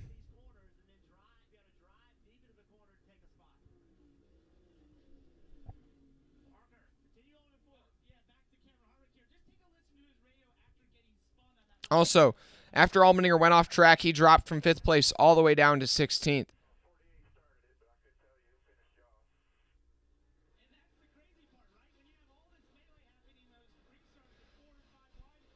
Dang, this, my heart. Now I have a hate for Almirola all of a sudden. Yeah, at least the 26 is still out there. And the 26 is actually running in 26 right now, I think. He's doing a pretty decent job. Yeah, I had 2 goals for your team. I was like, make it to the end of stage 1 on the lap, and then make it to the end of the race. And the 20, hey, they both finished 1 goal. Only one of them might have a shot at finishing the second. We'll see. Also, Eric Almirola is out of this race, so his damage was severe, and that takes Almirola out of being able to point his way in. Yeah, so Almirola is the second DNF of the day, so that's 2 cars now out of this race. 36 now, still in it. This race has had a lot of wear and tear on these cars. These cars are all going to be pretty scraped up. These cars are going to look more like they're running at Martinsville than at Indy. But with 7 to go in the stage, coming to 6 to go, is anybody going to peel off and hit pit road here soon? That might be a question. And Byron has really closed up the gap to Blaney. He is all over the bumper of that 12 car. And the interesting thing is if Byron can get by Blaney, is he going to go out there and lap his teammate? Because Alex Bowman is just up the road from these leaders. And Keselowski's going to hit pit road from the 5th position.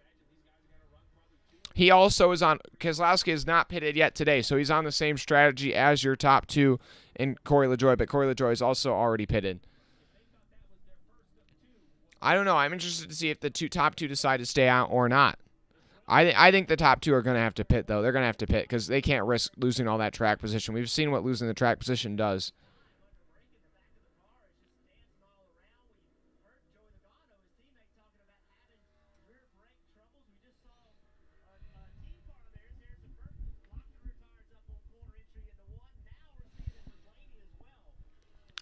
Blaney out front, though, as they go down the back straightaway. Byron's still stalking him. Not too far behind, though, is Tyler Reddick. That's the thing. If these guys keep battling, that just allows the 8 car to slowly inch in on him. And Tyler Reddick has fresher tires, so he might be able to get by both of them. Also, Harvick came to pit road last time by.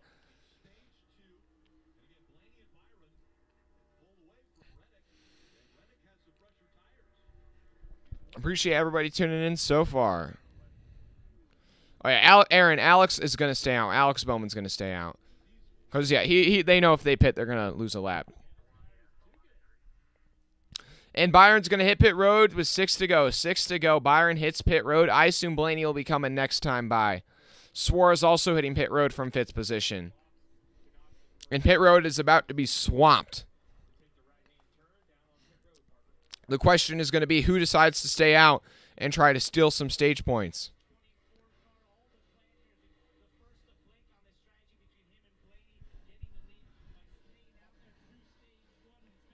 Dude, my throat is dying right now. I'm just trying to make it to the end. We're not even halfway.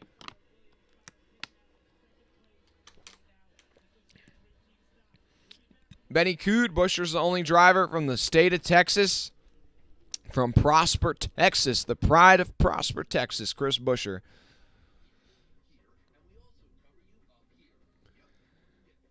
Looks like Briscoe's also hitting pit. Or no, Briscoe's not hitting pit road. And just lost a spot or 2.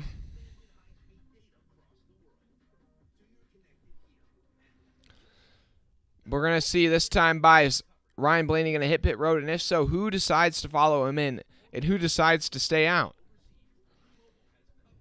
You still have another lap or 2 to make your decision on if you're going to pit or not.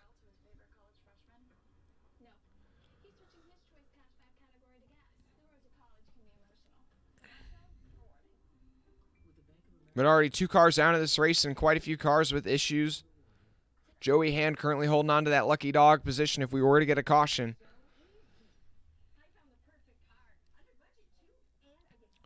So, your leaders stay out this time. Nobody's coming to pit this time inside the top 5, so maybe next time, but nobody's pitting here just yet. Oh, but now here come some guys farther back in the pack. Allmendinger, Ty Gibbs. So just a couple sprinkling in here early, but I think next time it's going to be a busy place. Next time will be the last time people can come in unless they're in the top 5.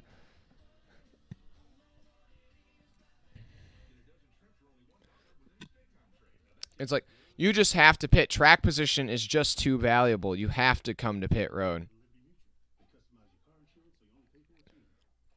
Now, tire wear isn't a huge... Tire wear doesn't matter that much. But the thing is if you pit here... I mean, if you don't pit here, you don't have another just guaranteed caution down the road.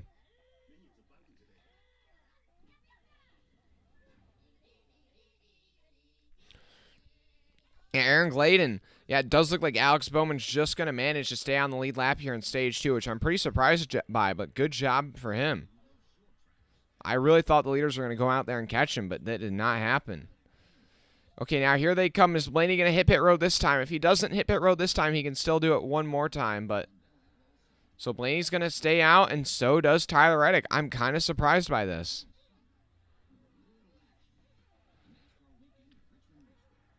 So your top two both stay out. I can't tell you right now if anybody else is hitting pit road because they're deciding not to show a camera angle of it.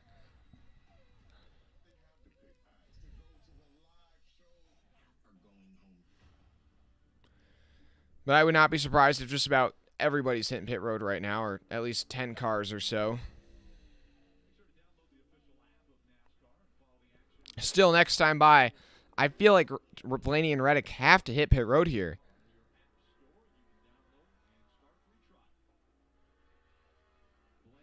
Yeah, here Mcdowell is in to hit pit road this time. McDowell, Truex, Dillon, Logano, Stenhouse, Gill, and Burton. Yeah, you got to pit here. This is now at least 14 cars that have hit pit road. That means if you stay out, you're going to be restarting in at least like 15th place. And it's just not worth it. I don't care how fast your car is.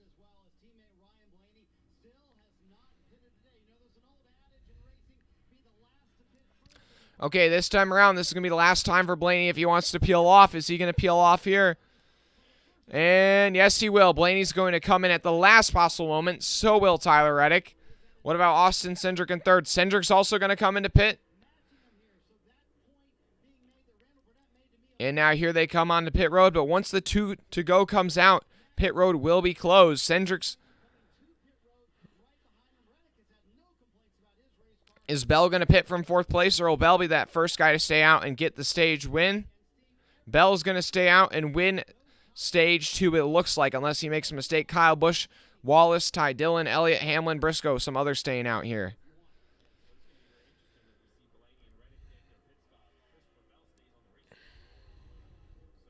So Bell's the first one to stay out, back in about 4th place, so he'll pick up that playoff point. And behind him, it's Bubba Wallace, Ty Dillon, Kyle Busch, Bubba Wallace, Ty Dillon, Elliott, Hamlin, Briscoe, Jones, Custer, Ware, Bilicki. But where will Blaney merge out? Maybe he'll still have a shot at some stage points.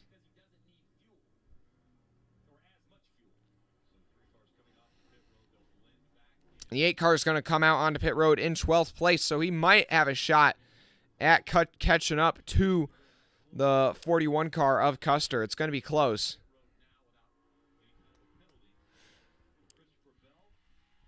Two to go in stage 2, though. Bell has an 8-second lead over Kyle Busch.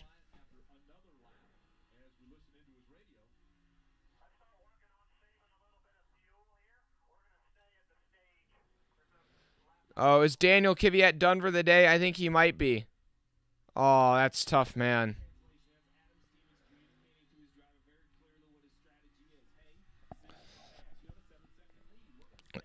So, I mean, here's the one good thing I have to say for the two guys with Team Heiserberg is they both had pace. It's just they have to build cars that'll make it to the end of the race. That's the only issue with that team. I mean, if they're not going to make it to the end of stage 2 even, then, well, you can't expect very much. But they were both running pretty competitively, I would say. Like, they weren't, just lagging behind the field. They were mixing it up inside about the top 30, top 25 even.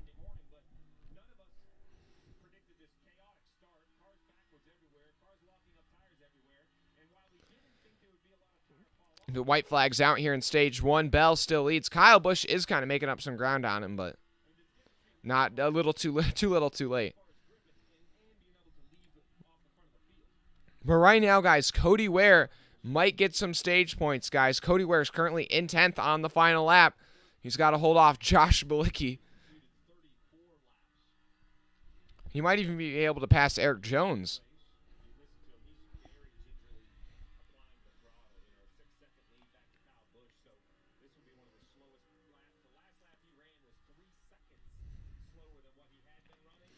And Bell is going to be coming through turn 12 and turn 13 and turn 14 for the final time.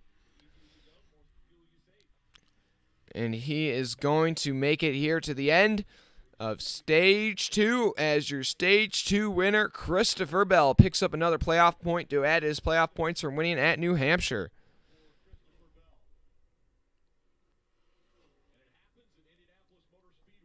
Second place will be Kyle Busch.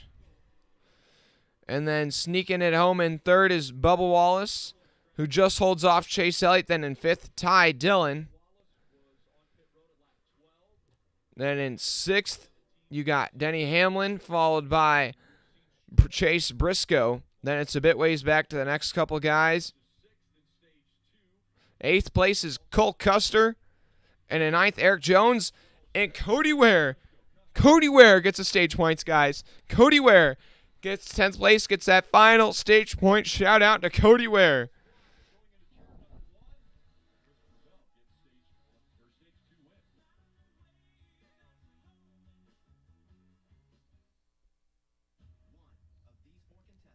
John Cena, Bubba's not doing well on road course. He's pulling strategy. John Cena's pulling strategy.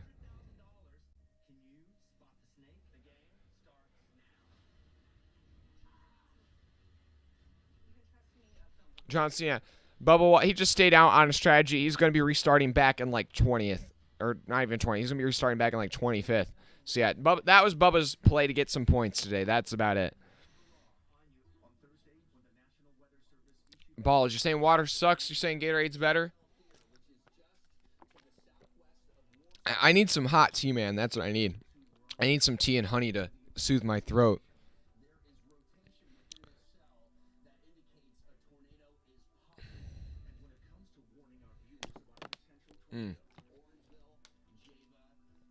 Also, guys, we're going to update the poll for who we think's going to win the race.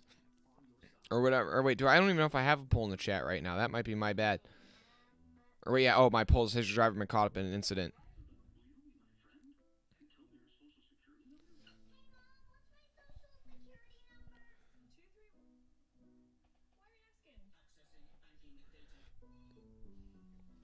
Now, how's everybody doing so far today? How would you rate this race so far, guys?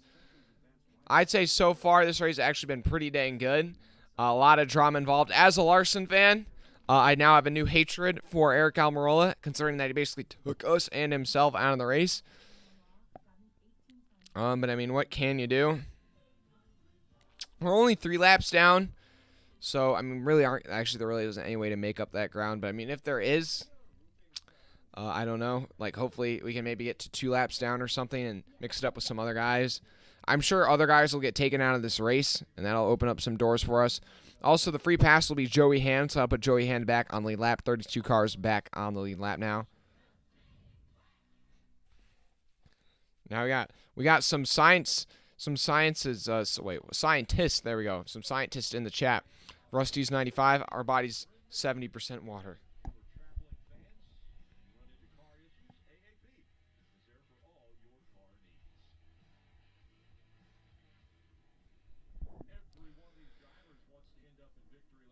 Aaron Gordon, Alex Bowman pulled that one out to stay on the lead lap. That race has been pretty, yeah. Alex Bowman did a good job there to stay on the lead lap even after that issue. He was only about 2 seconds up the road from the leaders basically the entirety of Stage 2. And he was just able to stay on the lead lap and keep his hopes alive for getting a good result here.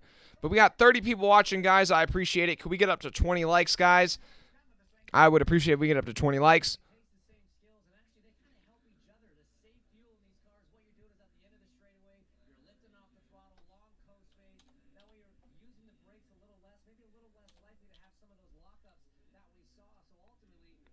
But now, your top 11 cars plus maybe 1 or 2 more are all going to hit pit road here, and they will cycle back to they'll be starting about 20th place. So we'll have to see how they work their way up through the field. Track position is key. But are any of these guys actually maybe going to stay out here? That might be a strategy they might be willing to risk, is staying out here and taking the track position. We saw in Stage 2, Blaney and Byron stayed out. Even on super old tires, they were able to hold off and basically dominate the entire stage. So they had to pit at the end of the stage because they had been on those tires for so long. But still, there's hardly any tire fall off. So it might be worth risking staying out. And just then you're guaranteed basically having to make a green flag pit stop, or you got to hope for a caution.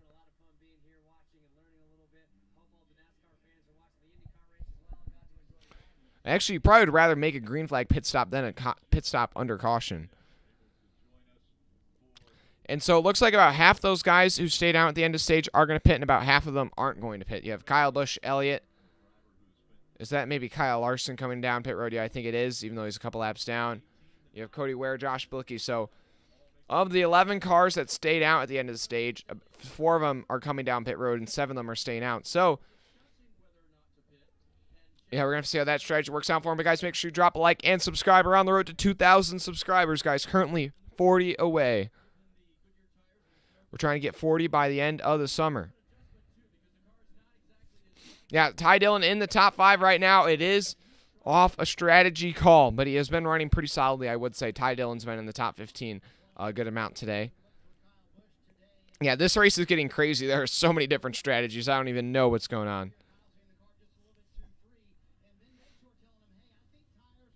Yeah, the turn one meme is living very strong today. Very strong. Oh my goodness. Also, guys, in the chat, if you're subscribed to the channel, do you think I should put out a video after I do a live stream, like, or after a weekend of highlights from that weekend's live streams, like my reactions to crashes or finishes when I'm like, losing my mind, things like that? Should I make like a highlights from the stream video?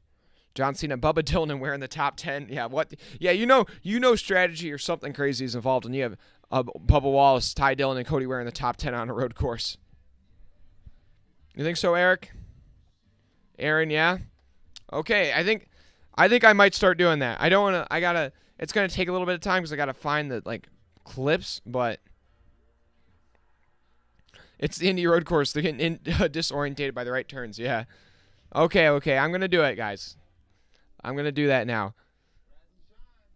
Try and find the clips from my reactions to some of the events in these races, Also, here's a quick question for you guys. If you watched the Truck Series race on Friday night, what are your thoughts on the Hocevar and Colby Howard incident and just the finish of that race in general? There was a lot of just kind of, I feel like, blatant takeouts that were kind of unnecessary in that race.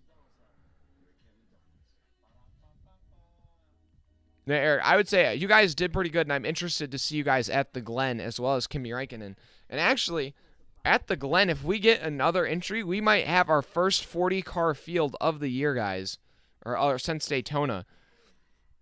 So we'll have a third Trackhouse car plus the 2 Heiserberg cars. So we might have a 40-car field for the first time since Daytona. We're gonna have a 39-car field, which is gonna be one of our biggest fields in a while. But yeah. That's something to think about.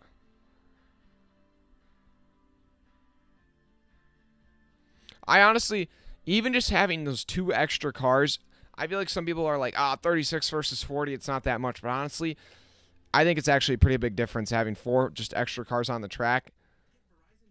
I feel like it adds a lot personally. So I hope the field starts to grow back a bit once this next-gen car is around a bit longer and parts aren't as hard to find. Ball, you thought Hamlin and Chastain had kidnapped them and took their places instead? Yeah.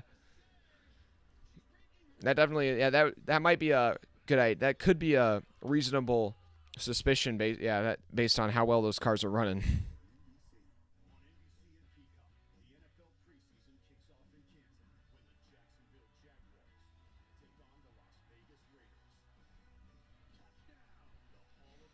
Appreciate everybody tuning in so far. Also, guys, we got 25 people watching. Can we get up to 15 likes? I'd appreciate it, guys. We just got to get one more. Or can we even get up to 20 likes, guys? Can we get up to 20? This final stage is about to get underway. But the final stage is more than the distance of the Stage 1 and Stage 2 combined. Yeah, Sally, Ty Dillon is lucky number 42. Speaking of Ty Dillon, guys, do you want to see my Ty Dillon? Here, you want to see something cool here? Here's my Ty Dillon. We got Ty Dillon's bumper here from the Bristol Dirt Race, guys. Ty Dillon's bumper from the Bristol Dirt Race. Bet you didn't even know that was right there.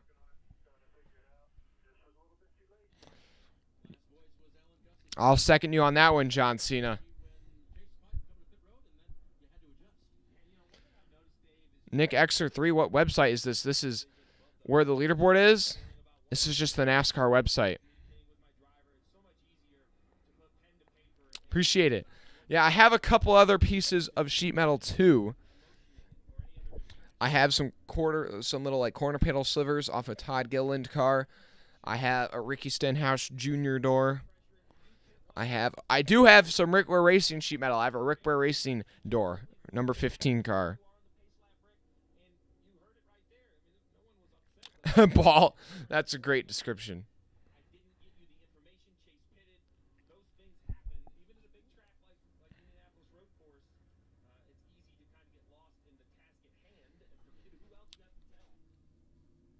Appreciate everybody tuning in though so far.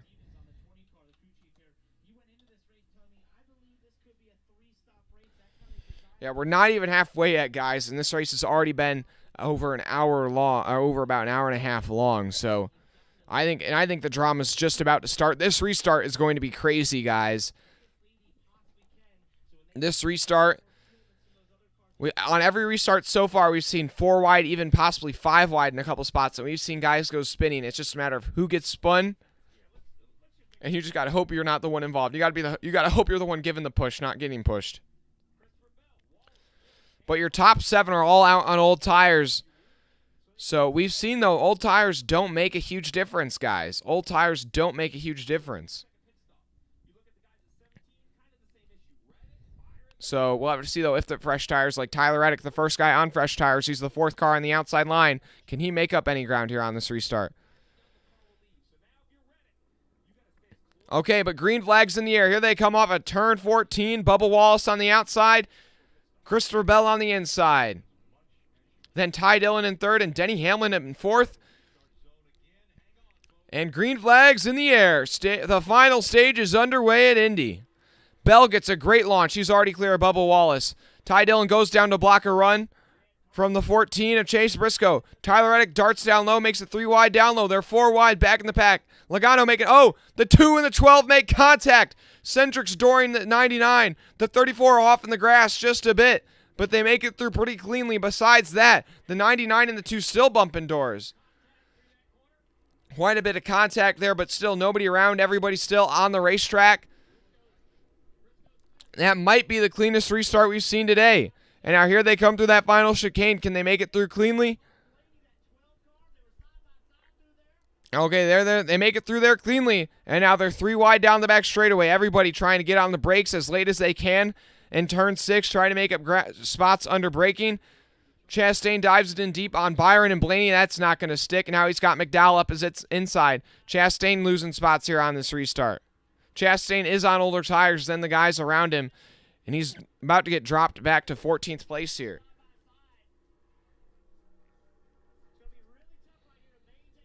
But Bell still leads as he's about to come back and come back to the stripe. Bubba Wallace in 2nd. Briscoe, Hamlin, Ty Dillon, your top 5.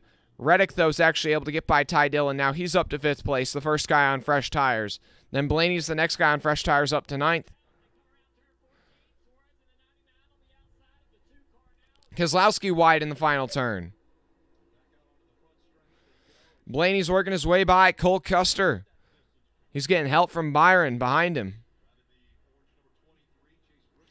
They set their eyes now, and you got the 2 Petty GMS cars running nose to tail in the 42 and the 43. Oh, the 43 with a bit of a lockup there going into turn 1. Still, this restart's pretty clean.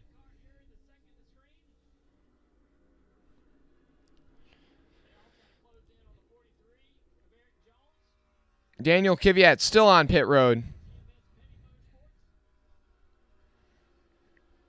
Everybody's still making it through cleanly, though. No issues as they go down the back straightaway for the second time. This is the tamest restart here. I think they're finally starting to figure it out a bit, guys.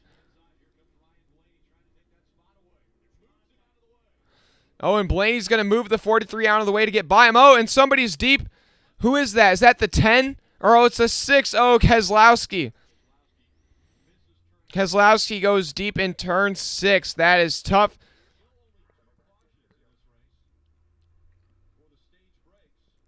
He's able to get it rolling again. He's able to get it rolling, but he loses all that track position. Bell has now gotten a bit of a lead over Bubba Wallace. 2 seconds now, the gap. Tyler Reddick has gotten by Denny Hamlin over the last lap, and he's on the bumper of Chase Briscoe for third. Reddick seems like the man to beat right now. And it looks like Daniel Kvyat in that 26 car is getting pushed to pit road. I think he is getting pushed down pit road to the garage. I think he's done for the day. And the 8's going to go to the inside of the 14 in turn 1, and he's going to make it stick. Tyler Reddick's up to third place. No, behind him, Byron locks up as he's trying to go by Ty Dillon. The guys on the move right now are Reddick, Blaney, and Byron right now. They're making up spots on these restarts. Allmendinger also making up ground.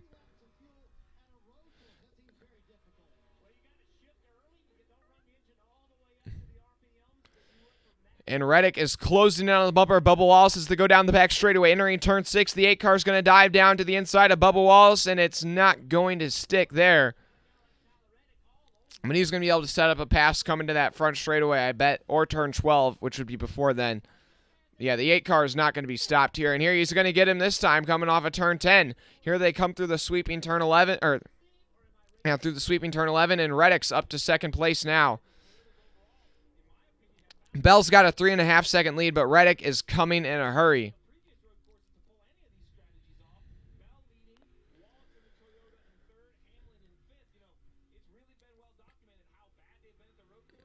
Oh, and Loris Heisman's is back out on track. Loris Heisman's back out on track. 17 laps down, but back out on track. He might be able to get past Eric. Actually, he should be able to get back past Eric Almirola and pick up a spot.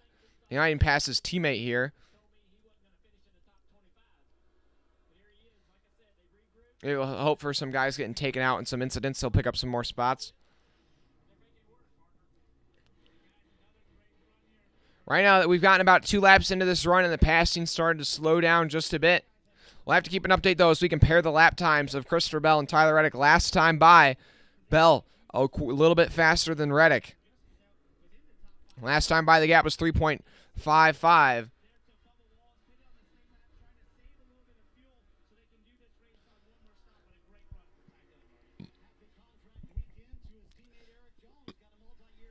But everybody's got one more pit stop guaranteed, but some guys are going to have to save a bit of fuel to be able to make it on one more stop. Those guys that stayed out at the end of stage 2, they're going to have to save about 3 laps of gas to be able to make it to the end of the race. Whoa, Chastain getting a shot from Michael Mcdowell as they come through turn 10. Eric Jones is stacking up Eric Jones is stacking up a line of cars behind him. Battle for about 9th through about 15th place all here, running nose to tail.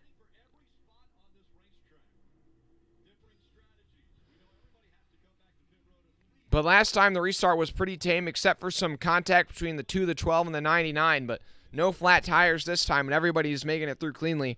Everybody's starting to feel out this racetrack a bit more. This time by, though, Reddick, the fastest man on track, making up some ground on the leader, Bell. He picked up 0.4 of a second. Now the gap's down to 3.17. At this rate, he'd catch our leader in about 5 or 6 laps.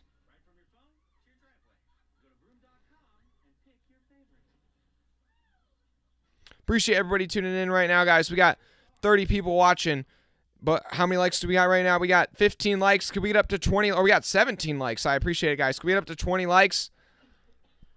I would appreciate it.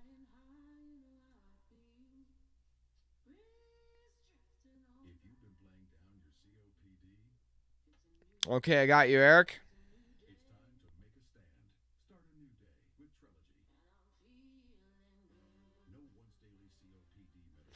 Yeah, John Cena, you are correct on that one. Yeah, Loris Heisman's gotten by Eric Almirola, and now he's going by Daniel Kvyat, making some passes in the garage. All right, now we'll go through the running order real quick, give some shout-outs to some guys. Bell out front still, then it's Reddick. Oh, also Reddick, well, also an update on lap time. Reddick, quite a bit faster than Bell last time. He picked up almost a whole second on Bell last time by. He'll be able to catch him in 2 laps at this rate. Made the gap go from 3.1 to 2.1 last time by. But behind him, it's Wallace, then Briscoe, Blaney, your top 5, then Byron, Hamlin, Ty Dillon, Jones, and McDowell in your top 10. Then Chastain, Allmendinger, Truex, Cendric, Elliott, Logano, Harvick, Suarez, Dillon, and Gilliland, your top 20. Then Kyle, Busch, Bowman, Burton, Stenhouse, Hand, Custer, LaJoy, Ware, Bilicki, your top 30. Then Williams, Keselowski, I believe, came to pit road after that spin he had. And then Haley's the only car 1 lap down in 31st. Buescher 2 laps down in 34th. Larson 3 laps down in 35th. And then you have Kvyat, who's gone behind the wall. Almirola also behind the wall. And Heisman's is 37th, 17 laps down still out on the racetrack now.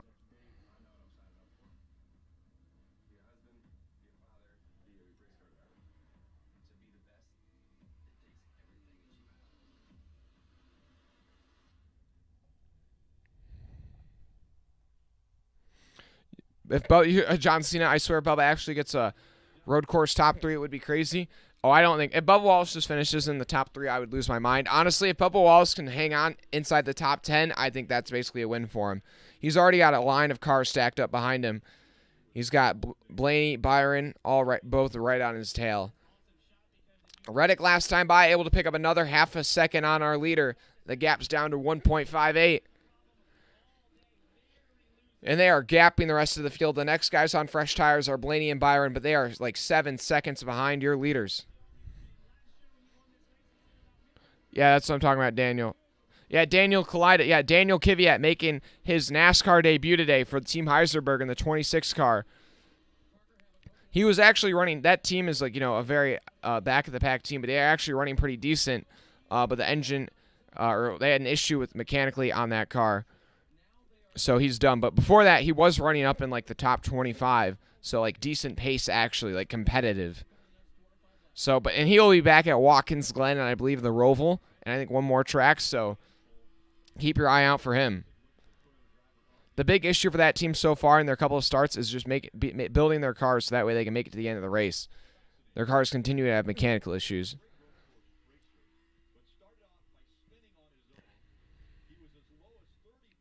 Daniel, I don't know. I feel like it's a bit too late in his career for that. I don't think he's going to be able to find a way back in. Maybe IndyCar, John. Join F1 invasion of IndyCar. But Bell is really losing that lead he had over Reddick. It's gone down from almost 4 seconds to now it's 1.15 seconds. Reddick will be catching Bell probably over this next lap or two.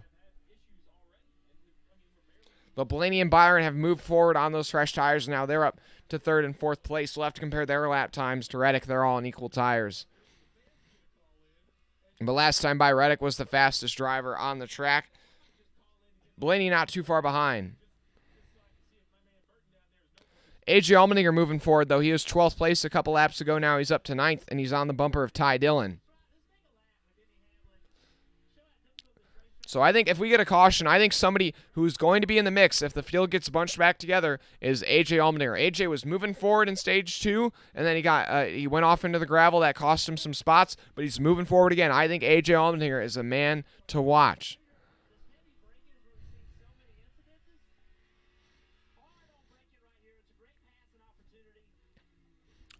The lead now down under a second. Reddick closing in on Christopher Bell.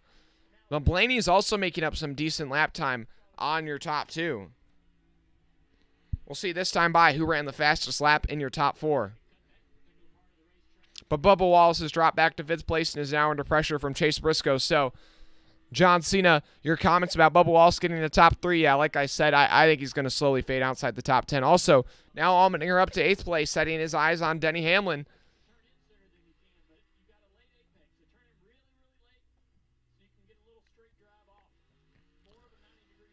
Yeah, Briscoe and Hamlin are all over the bumper of Bubba Wallace right now as they come to 35 to go. Meanwhile, Reddick has caught Bell. He's about 5 car lengths back as they go down the front straightaway. The gap down to 0.59 seconds. Last time by, though, Ryan Blaney ran basically an identical lap time to Tyler Reddick, and he picked up about a half a second on your top 2. So I think Ryan Blaney could also be in the mix with Tyler Reddick here. He's 6 seconds behind. But if the 20 is able to hold up the 8 or the 8 makes a mistake, the 12 can catch him, I think. Because the 12's got clean air ahead of him, but the 8 is stuck in the dirty air behind the 20. And the 20 is not just going to let the 8 get by him.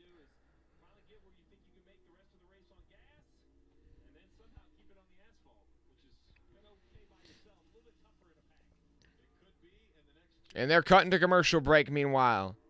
Hopefully NASCAR nonstop. Yes, NASCAR nonstop. Let's go.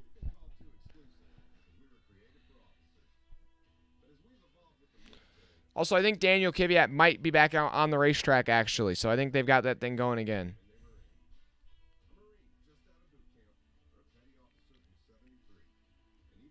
Both the Team Heiselberg cars, a lot of laps down, but at least they're both still going.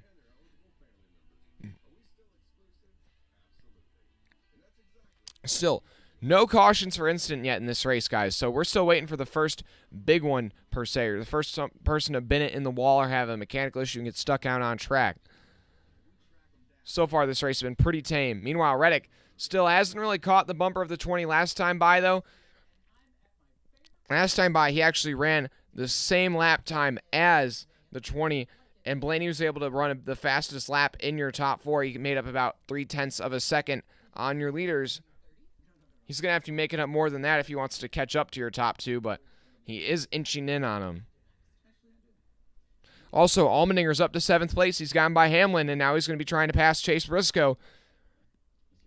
Allmendinger is the guy to watch, guys. Allmendinger's the guy to watch. Reddick poking low on Bell as they went into turn 6. Reddick has caught Bell now. He is on the bumper of that 20 as they go through turn 7. Oh, the 8's going to have a slight lockup there on the right front. You don't want to make a flat spot on one of those tires. You can't afford to be locking up like that.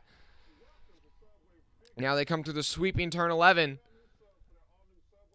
Bell still holds on to that lead over Reddick. That lockup kind of gave Bell just a bit of breathing room. Now here they come into turn 12. The fresh tires on the 8 are really going to be superior when they come into kind of some of these braking zones. Have that little bit of extra grip. The 20 is going to be able to hang on for another lap as they come out of turn 14. The 8, though, still looking to set up a pass. He might be able to get it done this time as they come down towards turn 1. 50 laps complete here at the Indy road course. Still 32 to go.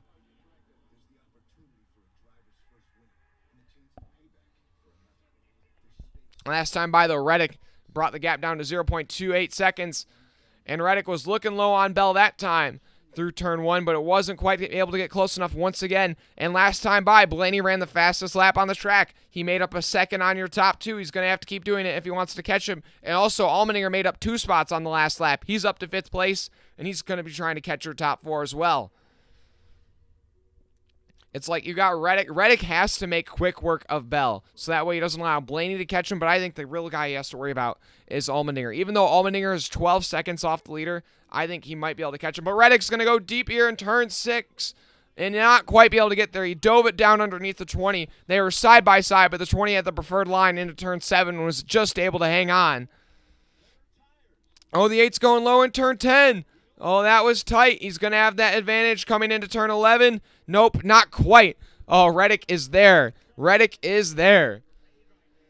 Just can't quite get there. Austin Dillon's coming to pit road. And in turn 12, the 8's going to go low again. I think he might be able to get him this time. Can the 20 hang out in his own? He's going to have the preferred line in turn 13. He's going to have to clear him, though, because Reddick will have the advantage in turn 14. They're side by side through the final turn. And Reddick's going to be able to get by Bell. Reddick to the lead with 33 to go as they come off the final turn. And Tyler Reddick is your leader once again at Indy. But meanwhile, that intense battle has allowed Blaney to really close in on your leaders. Blaney's now less than 4 seconds behind Reddick. He made up another second last time by. Also, Bubba Wallace and Denny Hamlin have hit pit road. Those two guys have hit pit road.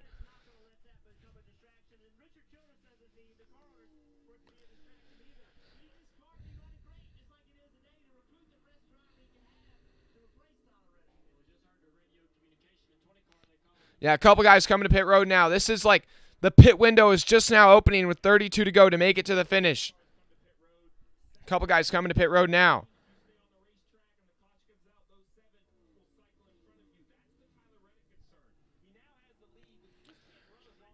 Yeah, last time by, though, the fastest lap on the racetrack was Blaney, then it was Byron, and then Allmendinger. But how does Reddick's lap time this time match up to them? And now who's going to come to pit road this time by?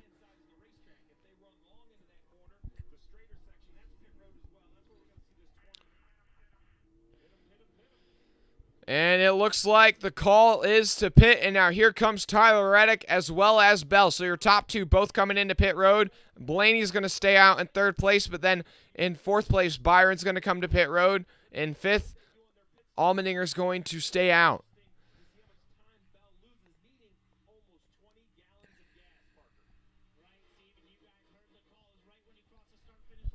So yeah, now green flag pit stops are coming through. The undercut. Is anybody going to be able to pull off the undercut? Or is anybody going to try and stretch it as long as they can?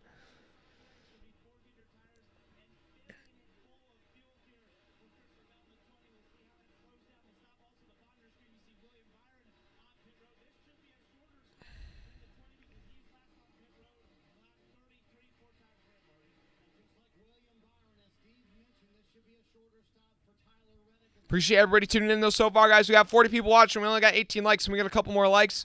Make sure you guys drop a like and subscribe. We're on the road to 2,000 subscribers. But smooth pit stop by both Reddick, Byron, and Bell. And Reddick's going to win the race off pit road. Then it'll be Bell behind him and Byron behind Bell. So no change for position there on pit road. And it looks like Reddick's going to exit with a bigger lead over Bell than when they came on to pit road.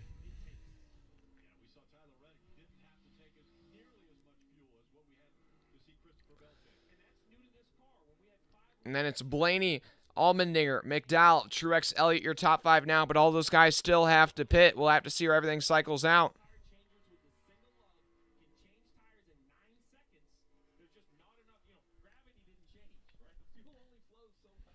Yeah, their time on pit road, Tyler Reddick, 2 seconds faster on pit road than Bell. And that's going to be crucial on the racetrack. McDowell comes into pit this time by from third place. 30 to go in the race right now, guys. These is all these guys' final laps, or their final pit stops. Oh, and Keselowski's around again, but Keselowski might be done. Keselowski is stalled out on the racetrack.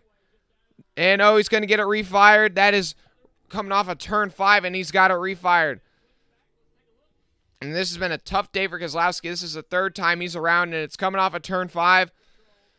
And he just loses it. Stalled it out for a second, but he got it going again. Gibbs has also come to pit road this time. Still, yeah, I think in order to bring out a full course caution, somebody's obviously going to either, crash into the wall and, get stuck, or you're going to need somebody to spin or somebody to break apart, and it just gets stalled out in the racing groove for them to have a caution. Yeah, 2022 Keselowski moment.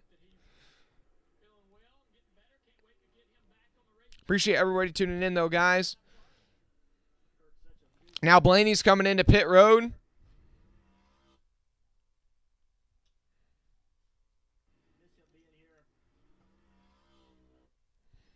Now cycle AJ Allmendinger to the lead.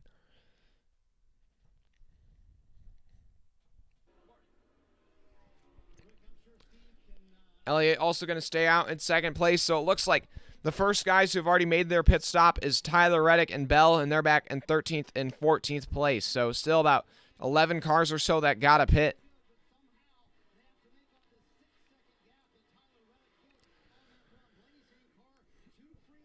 But if you can have a quick pit stop here, this can make a lot of difference. Oh, and Blaney, the strategy call. Blaney taking no tires. No tires call by Ryan Blaney. Oh, but he's going to stall it coming out of the pit box. Able to get going, but that is a good call by Blaney, I think. The tire fall off has not been that big today. But because he stalled it coming out of the pit box, he's not going to be able to beat Reddick or Bell off of the pit road. And, oh, boy, Blaney. Oh, Blaney is able to beat Bell off of pit road, but that is something to keep an eye on. Do you want to go, if you're one of the remaining cars, do you go fuel only and try to, take that call and try to gain track position on pit road?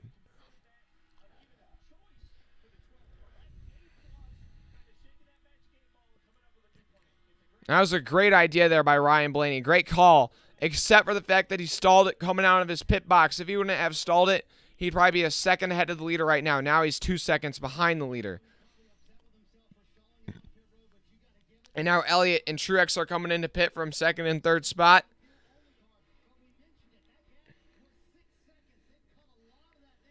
Only a couple cars left that still got a pit.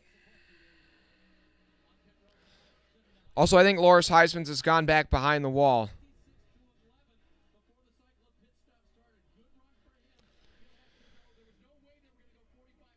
Stenhouse also into pit. Now, that leaves only about 8 cars or so that still have to make their pit stop.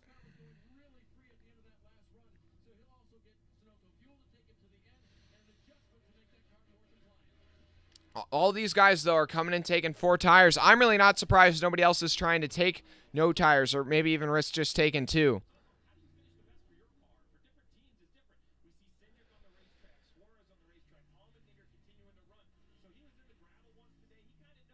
Allmendinger still out front, hasn't pitted yet. I'm really wondering what the strategy call here is for the 16 team.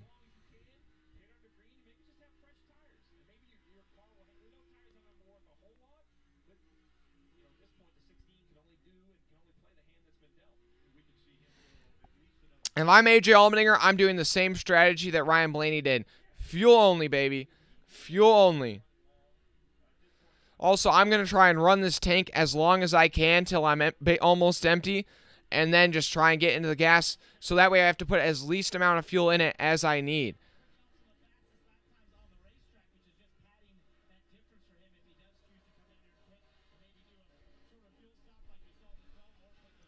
I think Allmendinger is going to do no tires. Allmendinger's got to do no tires and just fuel. If he can do that, he will cycle just about to the leader, similar to where Blaney is right now. I think that's the call you got to do for AJ Allmendinger.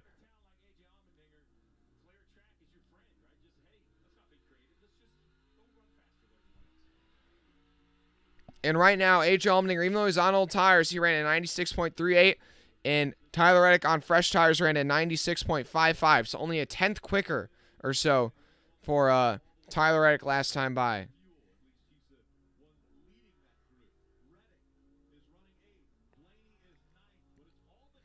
Anthony Hernandez, you want Suarez to win? Well, right now he's still got to make his pit stop. I think if Suarez right now, I think he's trying to just pull out a top 10.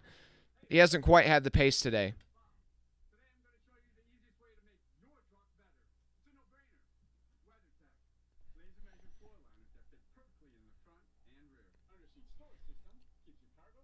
You want AJ to win, John Cena? I want AJ to win, too. I would love to see if AJ goes back-to-back. Oh, but AJ's coming into pit this time. He's coming into pit this time, so this is big. Does AJ take 4 tires, 2 tires, no tires? What's the call for AJ Allmendinger in the 16 team? You can't speed either.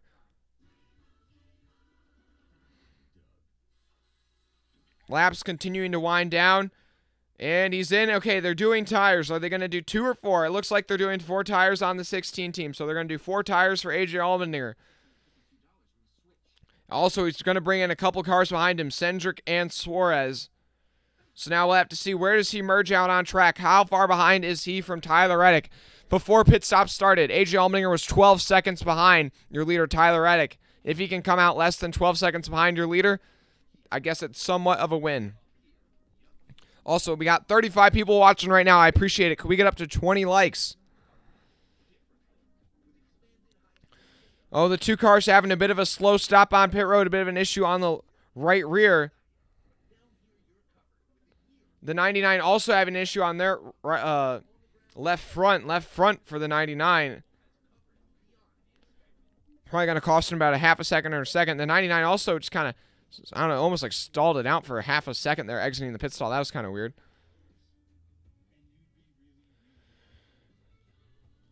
Okay, but where is the 16 going to merge out relative to the leader?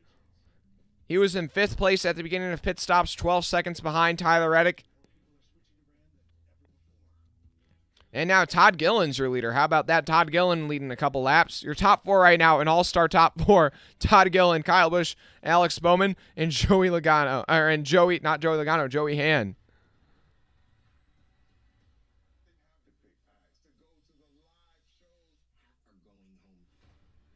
Hey, we're up to 20 likes. I appreciate it, guys. 20 likes. Also, make sure to subscribe if you haven't already. We're on the road to 2,000 subscribers. Currently at 1,690, 40 away.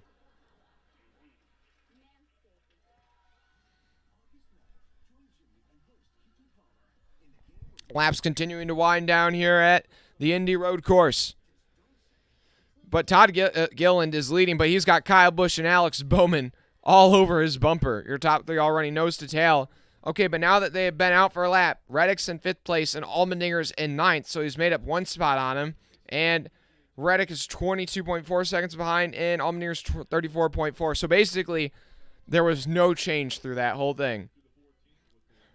Allmendinger's still 12 seconds behind Reddick, and now he's just 4 spots behind instead of 5. So really no difference there.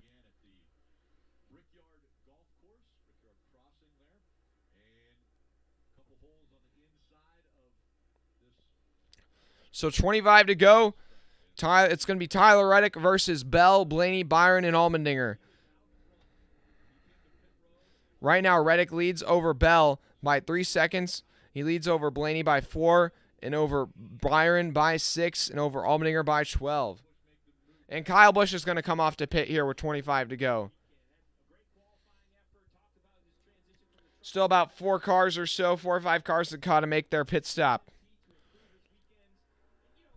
And if this thing continues to go green to the end, your leaders will have to deal with some lap traffic. That could also play a role.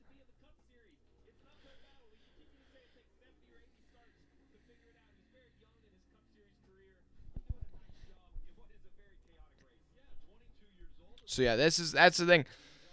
There's still, with 24 to go, your leaders could definitely might definitely have to work some lap traffic before the end.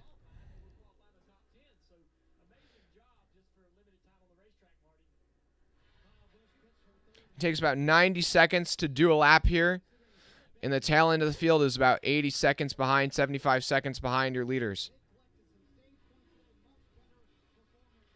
I still wonder, though, are we going to finally get that full course caution? We are yet to get a caution yet in this race.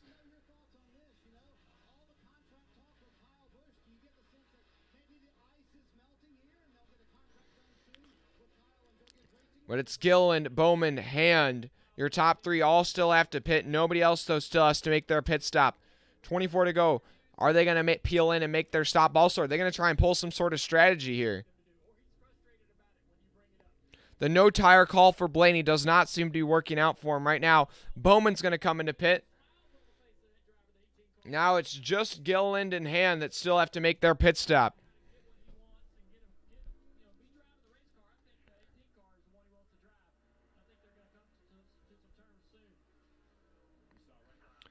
Yeah, imagine Joey Hand winning. That would be pretty crazy.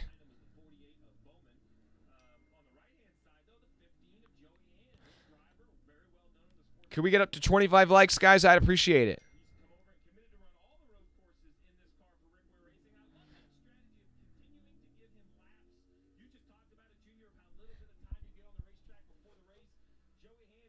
Appreciate everybody tuning in, though, so far. Last time by, though, who ran the fastest lap on the racetrack? Tyler Reddick ran a 97.1. Allmendinger ran a 97 flat. So those are your fastest 2 guys. Everybody else is in the 96s at best. Nobody else is touching the 97s. So it's Reddick versus Allmendinger, but Allmendinger has to make up 12 seconds on the track and also pass 2 guys. So, yeah, he's going to need a caution.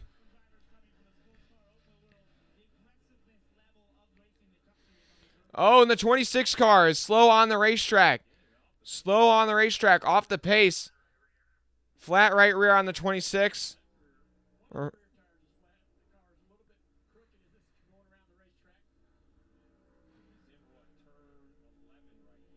It looks like a flat right rear on the 26. Flat right rear.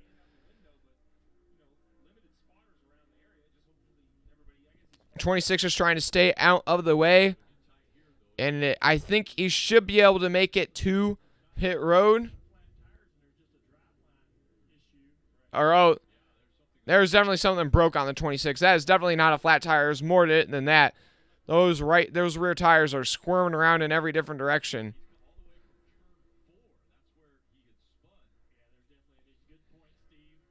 Yeah, 26 is broke, so that is, he should be done for the day. That'll be our third DNF.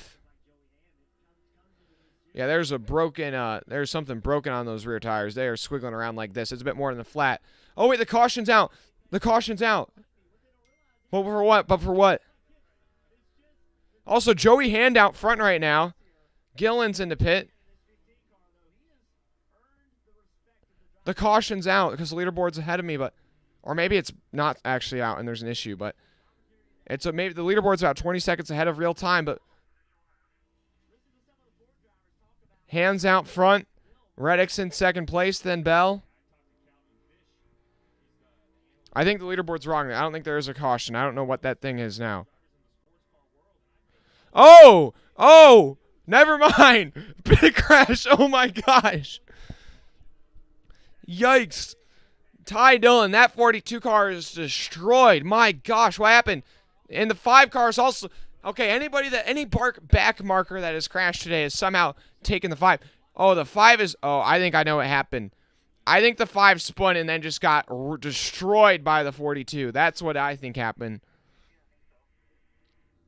The 5 and the 42 are destroyed, man.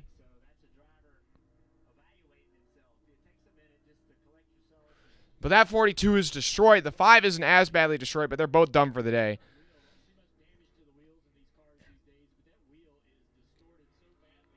I gotta know what happened, man. I think the 5 car spun, and then the 42 didn't see him and just drilled him at speed. That's what the damage kind of tells me, but I could be totally wrong with that.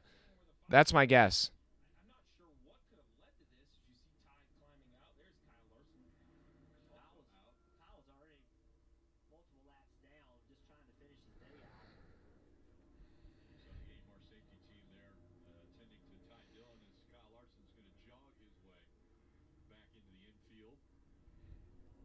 So Ty Dillon and Larson both out of their cars, trying to talk about what happened. Okay, we're going to replay here. Oh! The 5 just broke. The 5 just lost all brakes. Oh my gosh. Oh my gosh. That is... Wow. Maybe the 5, I don't know, either the throttle stuck or the brakes lost. I think the throttle stuck.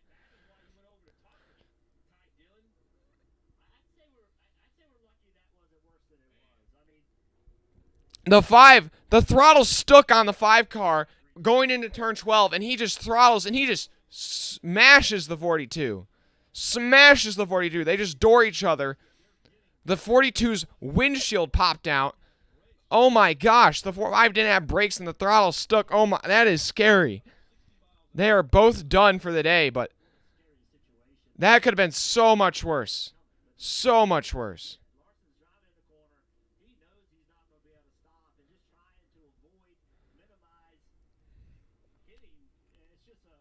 That was a vicious, oh my, that was scary. The 5 just comes flying in there. I mean, there's nothing he can do, and he just, that was almost terrible. But Joey Hand leading laps for Rick Ware Racing. How about that?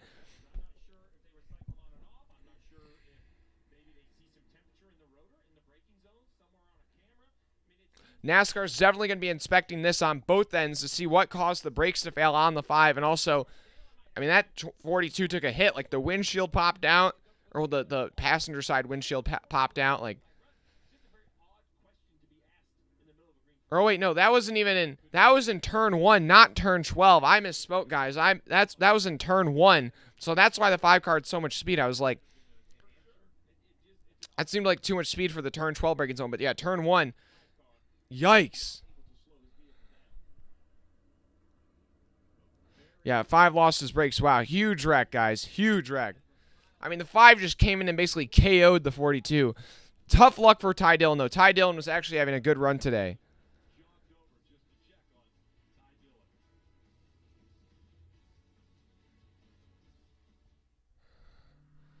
Dang.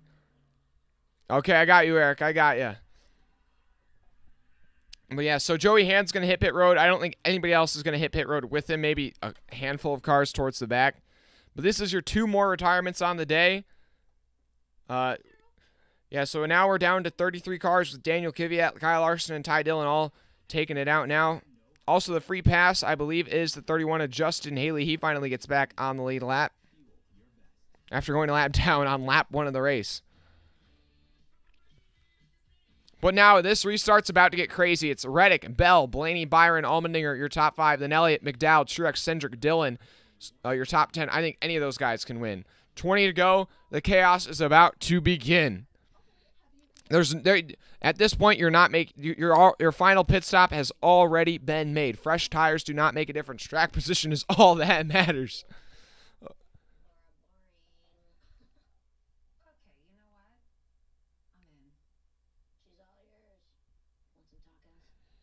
If that would have been Hamlin instead of Dillon, I don't think Hamlin would have been that mad. I don't really understand why he would have been mad like that. I mean, I don't understand why any driver would really have been mad like that. Maybe if it was the guy leading the race, I'd probably been upset. But at the same time, it's like he had a mechanical failure, no brakes. Like there's nothing really else he can do.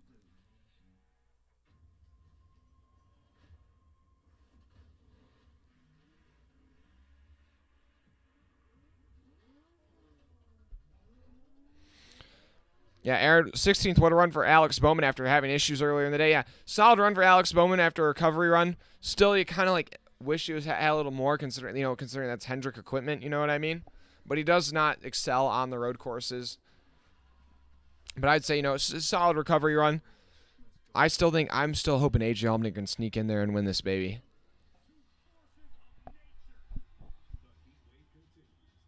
We're going to put a new poll up. Who wins?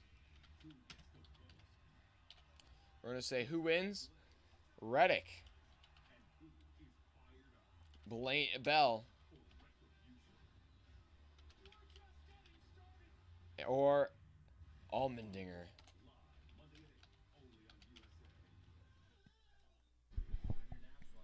There you go. There you go. That's the new poll in the chat. Who wins? Reddick, Bell, Byron, or Allmendinger? The reason I didn't put Blaney is because Blaney is on older tires than everybody else.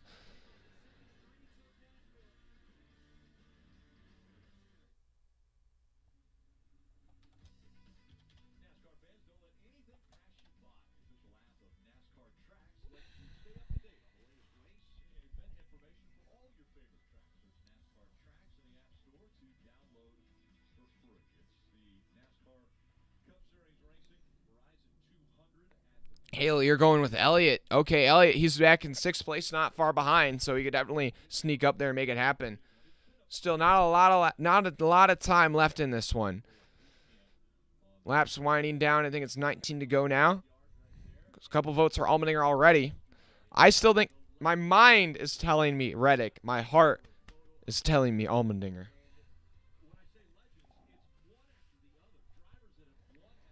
Here, guys, I will be back in just 1 second. Hold on a second, ladies and gents. I will be back in just a moment.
Okay, we're back. So it's going to be Reddick on the inside, Bell on the outside. So Reddick on the inside, Bell on the outside. We've seen the inside line really has been able to get a launch on every restart so far, but these restarts have been crazy back in the pack. Who's able to survive? 18 to go at Indy. A great launch once again for Reddick. A good launch for Blaney as well. Is Blaney going to try and do anything coming down to turn 1? He's going to slide up the track, try to make a move on the outside. They're 3 wide going into turn 1. Bell's going to try and back out on the outside. Blaney goes in real deep on the old tires. Can he hold on? He's just to the inside of the 8. And the Reddick's so going to be able to clear him back in the pack, though. There's some bumping and banging, but everybody makes it through cleanly so far. Allmendinger's up to 4th place. Now he's going up the inside of Bell for 3rd. A big lock up there from the 16, but he's up to 3rd place, and they're banging back in the pack. Oh, Bell is really dooring the 16 now, and that's going to hurt both of their momentum. The 24 giving a push to the back of the 16. A lot of guys going wide in turn 5. Dirt's getting kicked up all over the place, but Allmendinger trying to go up the inside of Elliott. Elliott's made up some ground on this restart. Elliott and Byron and Bell are 3 wide now, but Elliott's going to emerge out ahead. Bell has lost quite a few spots on this restart. He is getting shunted around. He's going to lose it. Oh, and a crash back in the pack. Bowman goes spinning. There's 2 other cars collected. The 4 as well. Harvick and Bowman. Can they get it going? It looks like they both are going to be able to get rolling. Oh, the 4 looks pretty, I don't know. The 4 is pretty broke. Both of those cars are pretty broke, but they're able to both roll on. I think Harvick's done for the day. It looks like the left rear toe link is definitely done, but it's Reddick, Blaney, Allmendinger, Elliott, Byron, your top 5 now.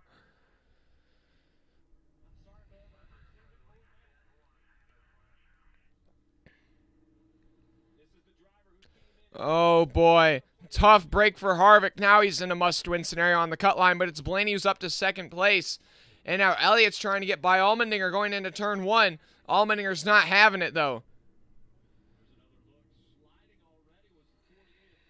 Hand also involved in that incident. Not quite sure how it started, though. We don't really have a camera angle on the beginning of the incident. Yeah, not really sure.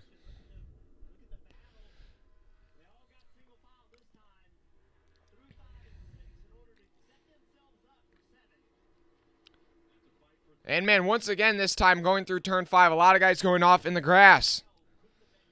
Elliott trying to get by Allmendinger, but can't quite pull it off. But Reddick's still out front. And then Blaney, Allmendinger, Elliott, Byron, your top 5. But Hand, Harvick, and Bowman have all come to pit road.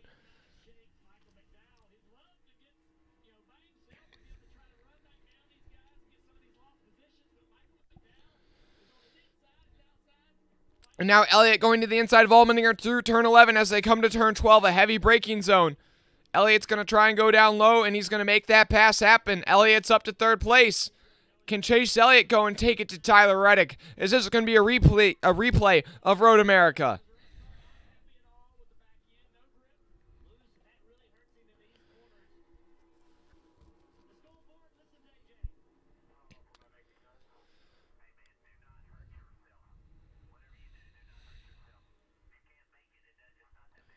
$16 to go now. 16 to go.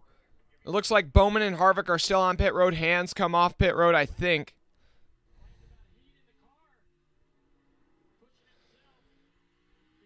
Yeah, Hands back out on track. Byron all over the bumper of the 16, though, right now. Allmendinger, looks like that handling's really faded on this car now as the run's gone on.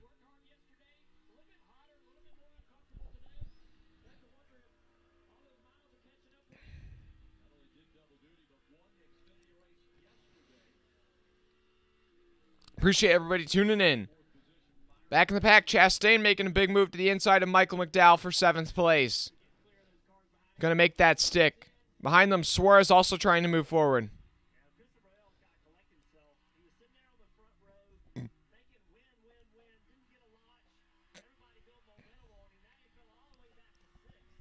Yeah, Bell really was the big loser on this last restart. Dropped from 2nd to 6th place. He's gonna have to try and regroup now.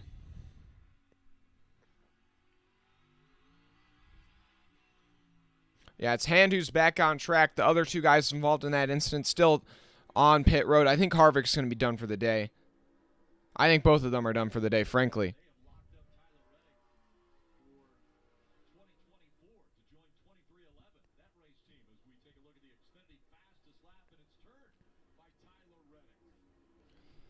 But it's Reddick, Blaney, Elliott, Allmendinger, your top 4 still, but Reddick continuing to run the fastest laps on track. Reddick cannot be touched as the laps wind down with 15 to go. Reddick continues to lead.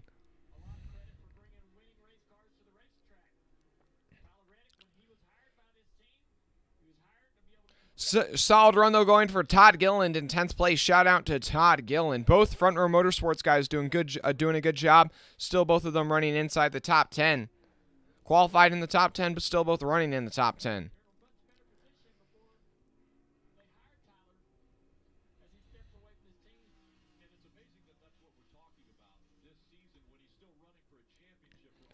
Also, some good runs. Or, well, honestly, not many other good runs other than that. A couple guys struggling. More so some struggles today. Well, here's a good run. Cody Ware still running inside the top 25 on the lead lap. Solid run so far for Cody Ware. 15 to go. If maybe a couple more guys crash out, you can get a top 20.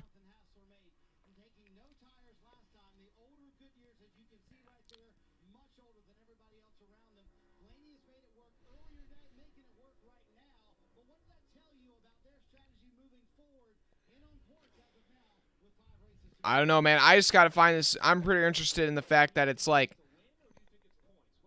14 to go. I mean, Reddick, I do have to say, this race, as entertaining as it was early on, I feel like it's really faded in entertainment. I just feel like Reddick, it's really been, the battle at the front has really been lacking. There really hasn't been any battle back and forth at the front of the pack all day. The only gripe I have with this race.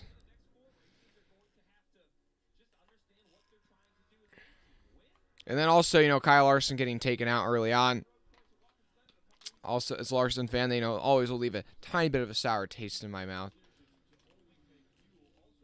But right now, Reddick is really pulling away. But the surprise here is Elliott was able to get up to 3rd place, but Elliott has just stalled out in 3rd. He has not been able to make any more ground, and he's losing time to the leader. Blaney's actually running like the 2nd fastest times on the track, or pretty similar to the leader. Even on those old tires. Now, I assume those tires on 12 are just going to continue to fade.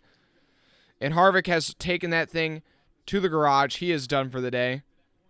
I'm not sure if Bowman's back out on track yet. I do think Alex Bowman has gone back out on track 3 laps down.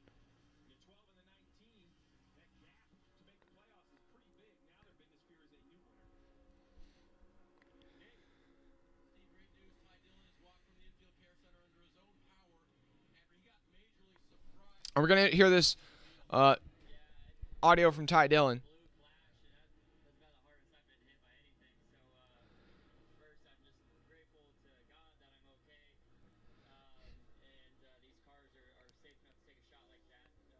And Ty Dillon saying that was the hardest hit he's ever taken.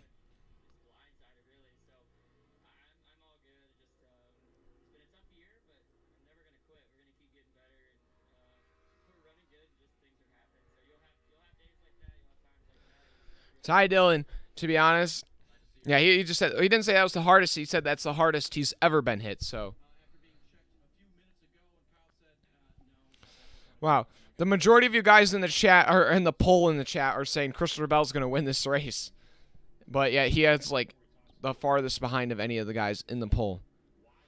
And Bowman's still out there. Oh, Bowman's having an issue. Bowman's got a flat tire or something. The hood's not on the hood is not strapped down on that 48. The hood is popped up into the air.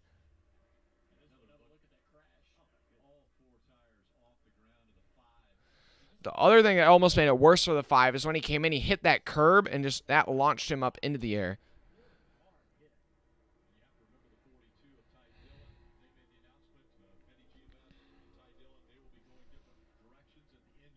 When it's Reddick, Blaney, Elliott, Allmendinger, Byron, your top 5, and they're going to cut to a commercial break with 12 to go at the Indy Road Course. I'll try to keep you guys updated as best I can with the leaderboard. Actually, no, it's NASCAR nonstop. Let's go. I'm just hoping for another caution, guys. I'm hoping for another caution. Honestly, I don't even care who's involved at this point. I want things to get spiced up just a bit more.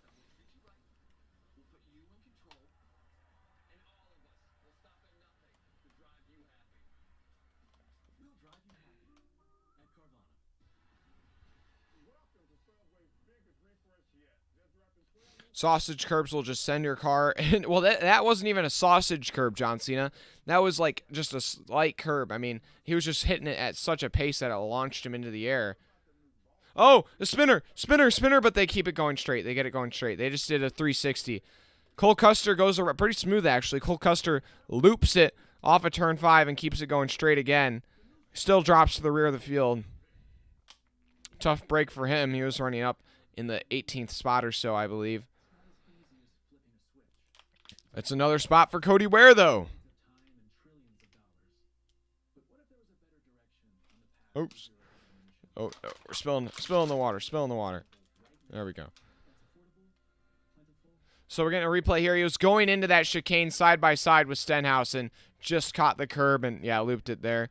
Rather a bit over-ambitious move there by Custer, if I'm being honest.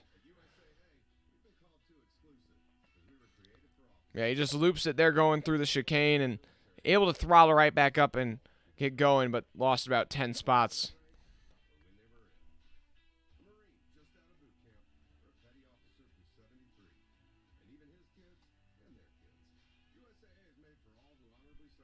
John Cena and Cody Ware and Joey Hand racing in the top 25. When Joey Hand's a lap down after that incident he was involved in with the 48 and the 4. He's back in 31st, but Cody Ware, yeah, up in 25th right now. Also, guys, I don't know about you, but I am really interested in this NASCAR series coming from for the behind the scenes kinda.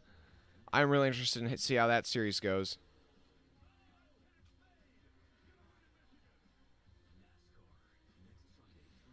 Meanwhile, at the front, Elliott is closing in on Blaney, but the thing is he's closing in on Blaney, but not on the leader. He continues to lose about a tenth of a second to Tyler Reddick, and with 10 to go, they're running out of time.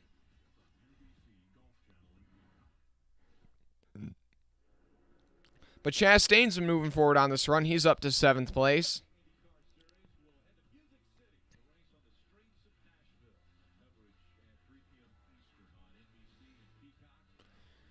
Oh, dude, next Sunday's the Indy road course at Nashville. I got to see that race. Oh, that race was so cool last year.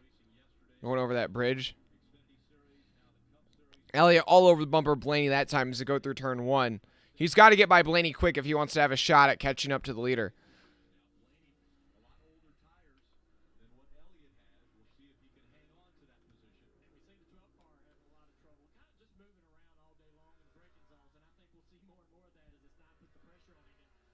John Cena will try to tune in to more IndyCar races. Yeah, I honestly do think the IndyCar in a way is more entertaining than NASCAR sometimes. I think I love watching NASCAR and ovals personally. I'm an oval guy. I don't like dislike road courses. I still enjoy road courses, but also when IndyCar races on an oval, and I love watching the Iowa races. It's just so entertaining to me.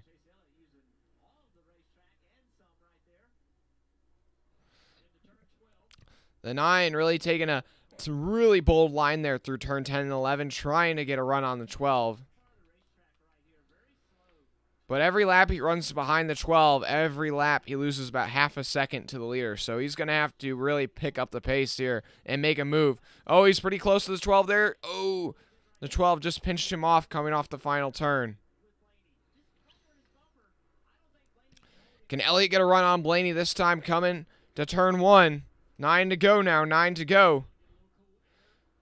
I feel like you got to be willing to just throw it in here. And he's going to throw it in here going into turn 1. The 12 has a bit of a bobble. I think Elliott's going to get him. And Elliott's through to 2nd place. He had to do it there. He got it done. Now he's up to 2nd place. He's 3.2 seconds behind the leader, Tyler Reddick. He's got 9 laps to make up about 3.5 seconds. Also, if AJ Allmendinger can get by Blaney here really quick too, he might also be able to go up there with Chase and try and chase down Reddick.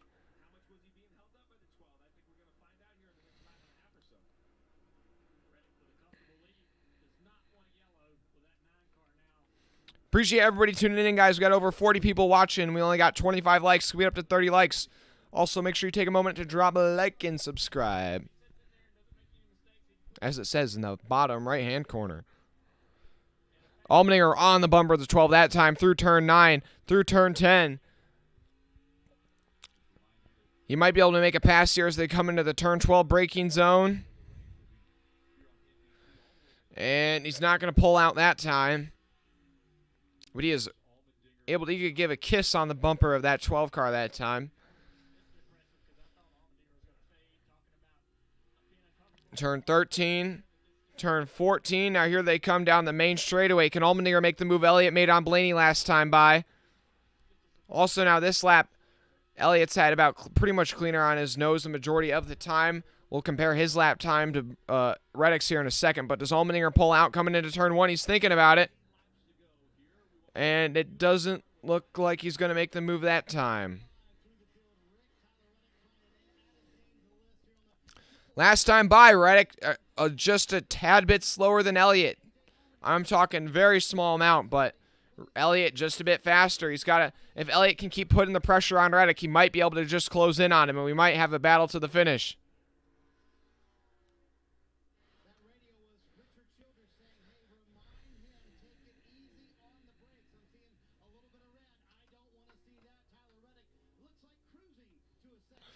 Allmendinger with a bit of a lockup going into turn 6, but he's all over the bumper of Blaney, trying to get up into third, trying to get onto the podium. Even though the podium doesn't exist in NASCAR, he's trying to get up onto the podium.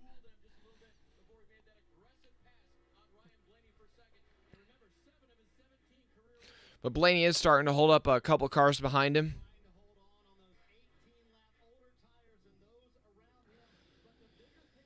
Once again, Allmendinger not going to pull out and make a move there in turn 12. He's got to make this pass happen here soon. He's got to be willing to throw it in there deep like Elliott did a lap ago going into turn 1.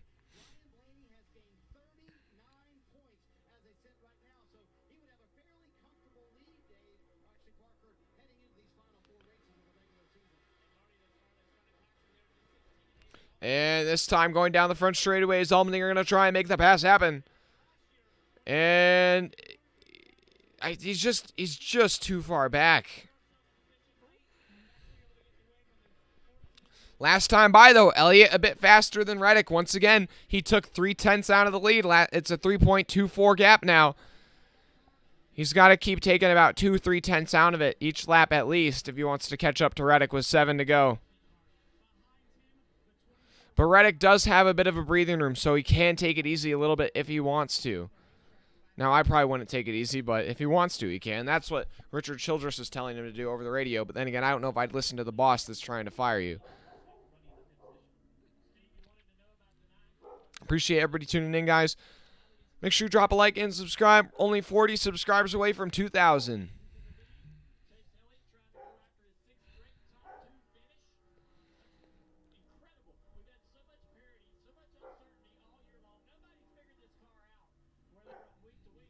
It looks like Reddick's going to be able to put a gap over Elliott this time by, or their lap times are going to be pretty similar.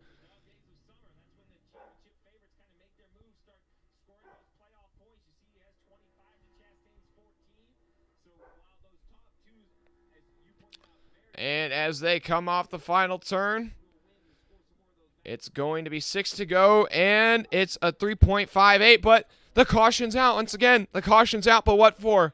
What for? I don't know. The leaderboard's ahead of me. The leaderboard is ahead of reality itself. Oh, what happened? What happened? What happened? Keeping our eyes peeled, keeping our eyes peeled. The caution changes everything. Oh, and it's Bell. Bell. Christopher Bell. Oh. Oh, lame. I'm sorry. That's a lame call by NASCAR. Or, well, okay, actually, I don't know if I'll call it lame. Yeah, the fender's out, so there's debris on the track. Okay. Yeah, oh, yeah, that's, okay, caution. Okay, debris caution. Fair, fair, fair. I thought Bell just blew a tire, and that's why. But I think it looks like he's made contact with somebody, and that's what brought that tire down. Let's see if we can get a replay.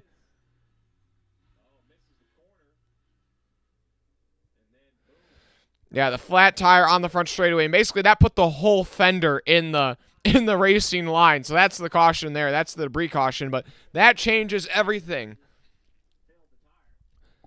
Tough luck there for Bell.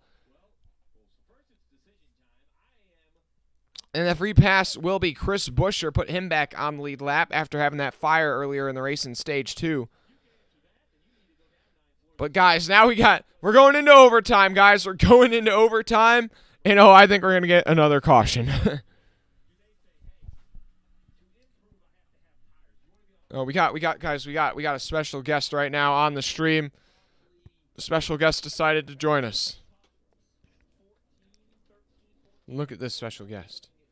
It's a dog. Oh, well, the dog decided to walk away as I pulled the camera. Oh, gosh. Now the camera's not wanting to sit back where it's supposed to go. Uh-oh, that was maybe just a bad idea. But 5 to go, guys. Okay, nobody's pitting now. We know that. Also, the chat, you guys jinxed him. You jinxed him, chat. The majority of you guys said Bell was going to win the race. And now there's no way. Oh. Also, we got 40 people watching. We only got 27 likes. Can we get up to 30 likes? I appreciate it. Okay, but who wins now? We got to put Reddick, Elliott, I guess Blaney or Allmendinger. Also, Chastain, though. Chastain's actually somebody you got to keep an eye on. Chastain was moving up through the field on that last run. Who wins in overtime? Also, we saw what happened last year in overtime at the road course. Both the top two took each other out. Will that happen again here?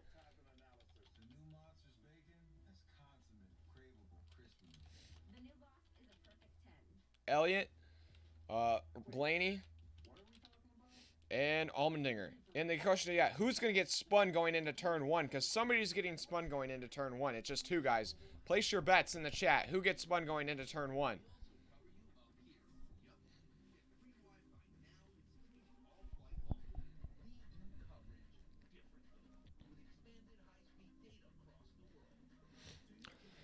Already a couple votes for Elliott. Yeah, I think Elliott's kind of the...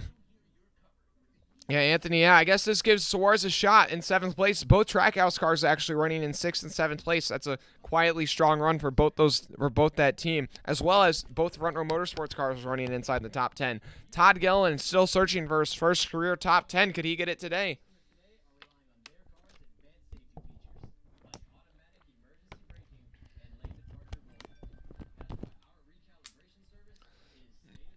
I'm actually not sure if we're going to go to overtime. But it's probably going to be like a restart with 3 to go, maybe 2 to go.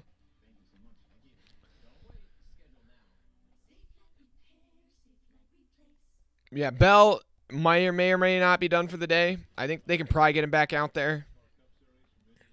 If I was Bell's team, I'd definitely try to get him back out here, knowing that there's probably going to be a couple cars that crash out here before we get to the finish. But that's only our 4th caution of the day. Still only have 1 caution for incident on the day. Okay. Pit road's open, and I don't see anybody hitting pit road. I mean, I don't see anybody hitting pit road unless you're outside the top, 15.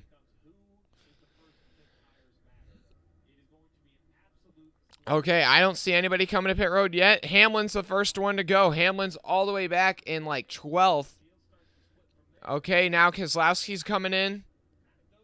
Stenhouse. Jones comes in. Custer. Ware. Only about 5 cars decide to pit. Only about 5 or 6 cars.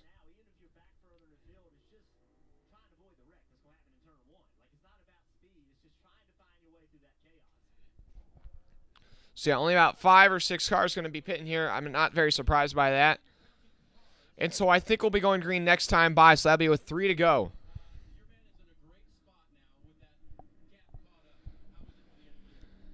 Oh, boy. This is just going to be so crazy. It's Reddick, Elliott, Blake. I mean, this race start's just going to be so stupid, man. I mean, there's going to be at least 1 or 2 cars that go spinning. Somebody's going to spin in turn 1. Then somebody's going to spin trying to go side by side through the chicane. Oh, it's just... Oh, no.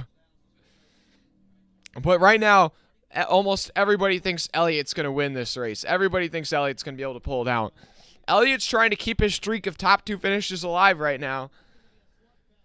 The thing is, though, is Elliott is going to... he does, I think, have a good car, but every restart so far, the control car has had a great launch. So Elliott is going to have to, have a great launch to try and at least have a shot with Reddick going into turn 1. The other thing is, though, is last year we saw the leaders just got ran over from behind, guys trying to go deep.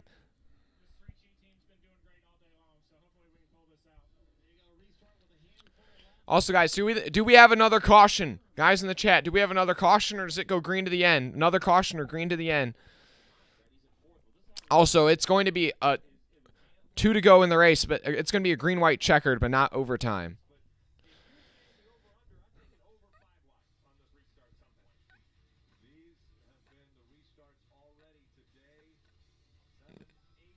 Yeah, this is just, oh gosh, this is not going to be good.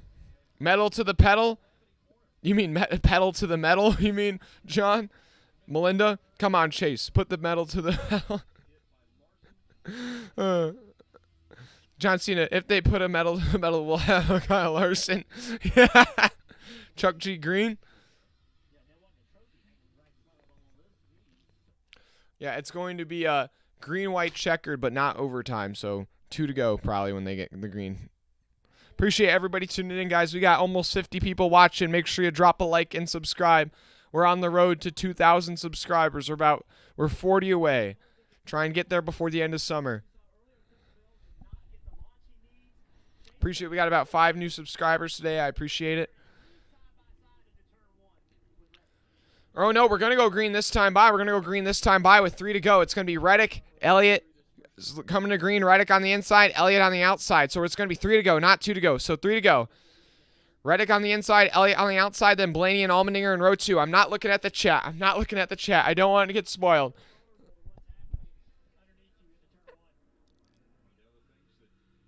I'm not looking at the chat. Okay, here we come. Green flag in the air. Can Reddick hold on to get his 2nd career win, or can Chase Elliott get his 3rd win in the last 6 weeks? Green flag's in the air. Oh, boy, that was tight there. They might have touched. Reddick's doesn't have help from behind. Elliott's got a good push from Allmendinger. Elliott's got the advantage going into turn 1. Here they come into the braking zone. Are they going to make it through clean? The 22s go steep. The 22 door banks. Oh, and they are just dooring each other. Kyle Busch goes around. Elliott's around. The 24's around. There's like 6 cars spinning. Briscoe. Elliott. Oh, my goodness. Elliott and Byron around, but it's Reddick to the lead. Then Allmendinger, Blaney. Oh, and now Jones is around. Oh, Austin Dillon, Truex, that's like 7 spinners now. 8 spinners. Here they come through the chicane. The 3 car might be beached in the sand. We'll see. It's Reddick, Blaney, Chastain, Suarez now up to 4th place after all this chaos. Austin Dillon is beached in the sand. That's going to be another caution. Austin Dillon's beached in the sand. Yeah, that's the caution. That's the caution. We have to see a replay, though. I think Tyler Reddick dumped Chase Elliott. Oh, my gosh. Has Tyler Reddick just pissed off the entire Elliott fan base? We'll have to see. But I think that was like 7 cars that spun. You had going into turn 1. Elliott. No, actually, Elliott just lost it on his own. Elliott lost it on his own. Oh, my goodness. Elliott lost it on his own. But then you had Elliott spun, and then, Byron had nowhere to go. Then Kyle Busch spun, and then Briscoe and Bubba Wallace got taken out in that as well. And then going through the next set of turns, you had Eric Jones spin after getting shoved off the track by Austin Dillon. Then Austin Dillon spun off the nose of Martin Truex Jr. And then Austin Dillon just got beached in the sand. So we're going to have another restart now. I don't know if anybody else actually broke anything on this one. Yeah, that guy, Joey Logano I don't even know what Logano was doing there, man. Logano, it was never making that turn. He used the Martin Truex Jr. as his brakes.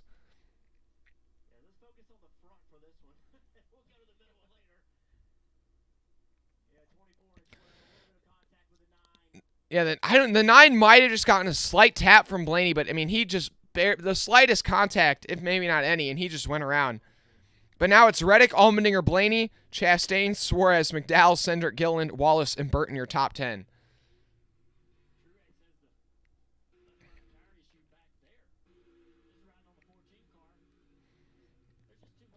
We'll have to see if anybody's broken, actually, because I mean there were a couple like harder licks in this, so I wonder if anybody broke anything. Also, Brad Keselowski gets the free pass. He's back on the lead lap. That's 30 cars now on the lead lap. But now we're into overtime, actually, guys. Appreciate everybody tuning in. We got about 50 people watching. Make sure you guys drop a like and subscribe. Okay, now I just got to see the chat. I got to see the chat.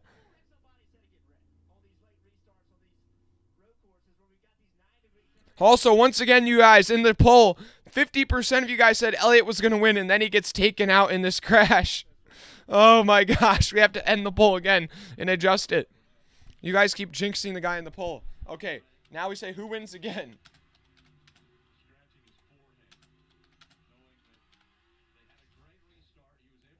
It's now we have Reddick.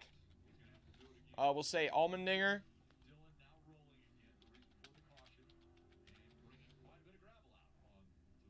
Oh, we're probably going to have some more caution laps because Dylan's out of the gravel trap, but all the sand is pouring out of the underside of that car now.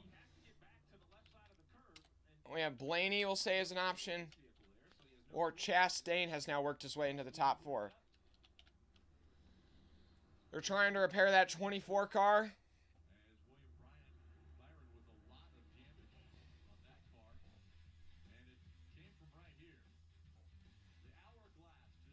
Okay. Oh my gosh, they all crash. The chat's just like, they all crash. That has to be a caution. Oh my gosh. Oh, Johnson, he turned himself on Blaney. It was hard to tell. Like, I just couldn't quite tell. It was just, everything was weird. Anthony Hernandez, you're hoping Ross Chastain will win? Well, your guy, Suarez, is still close. Suarez is in the top 5 still, too. Oh, man, this is crazy. Hey, we got 50 people watching. I appreciate it. Can we get to 30 likes? So right now you guys are saying Allmendinger in the chat. Nobody is thinking Tyler Reddick's going to be able to hold on to this race. I find that hilarious. I honestly think I think Reddick's still going to get it. Appreciate everybody tuning in, though, so far.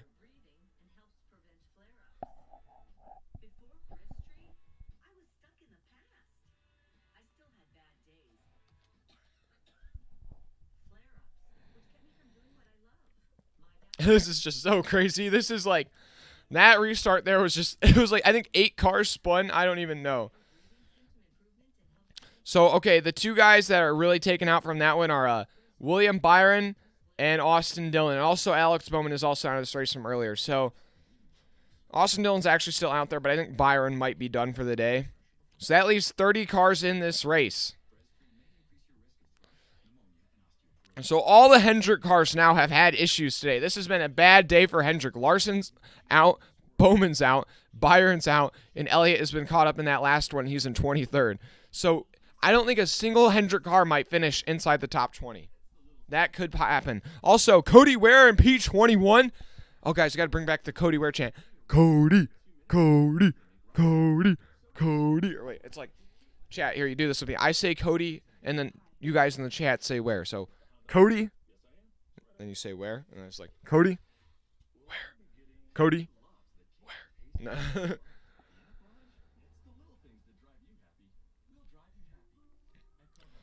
Oh, but now we got overtime here, guys. John Cena, you're betting on Blaney for fun? Man, the majority of you guys still saying Allmendinger.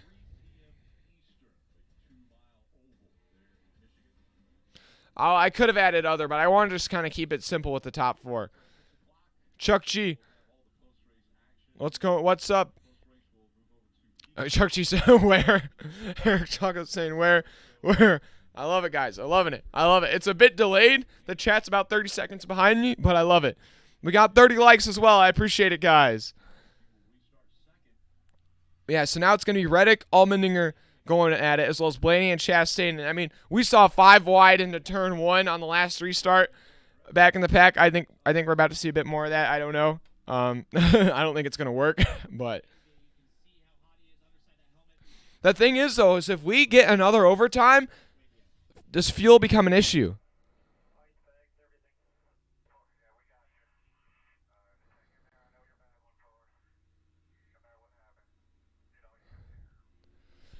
Allmendinger is in a lot of pain right now, actually, guys.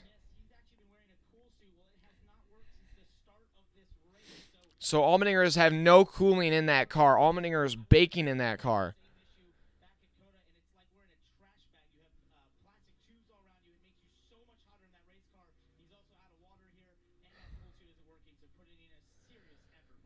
If Allmendinger wins this race, he's probably going to pass out in victory lane. So we're going to go green next time by, guys. Green next time by. Also, shout out some guys who've snuck up to the front through the chaos.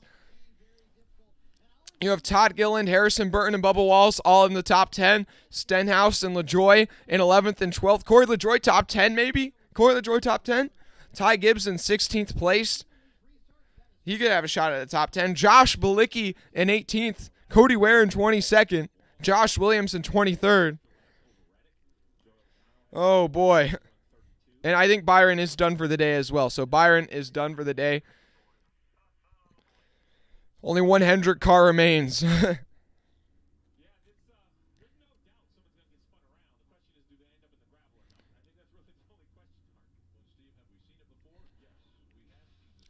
guys, drop a like and subscribe if you haven't already.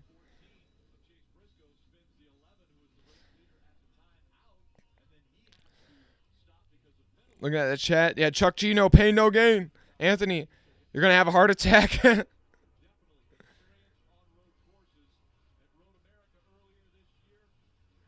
Paul.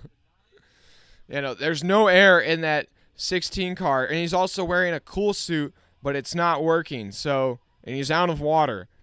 But it's like you can't pit from second place for more water. He's just got to try and hold on.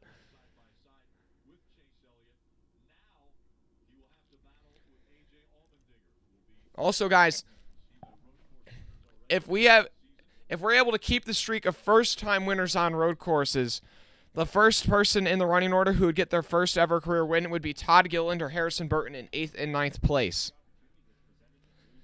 So I don't know. They got to pick up a couple spots, but it could be possible. How is this restart going to go? Oh.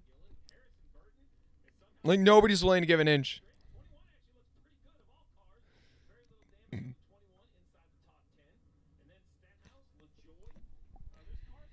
This is just crazy.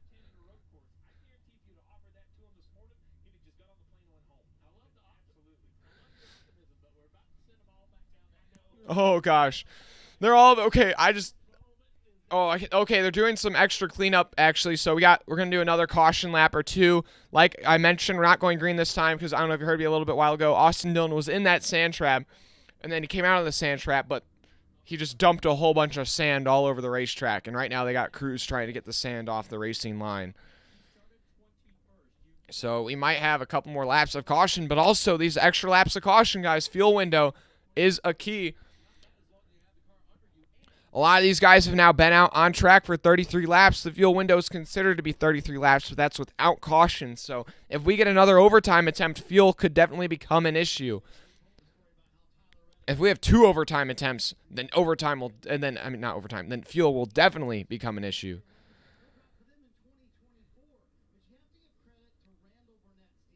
Appreciate everybody tuning in here, coming down towards the wire. Aaron, Michelle, are you going to Michigan for the race next Sunday? I haven't decided yet. Most likely no. I haven't decided yet, but most likely no.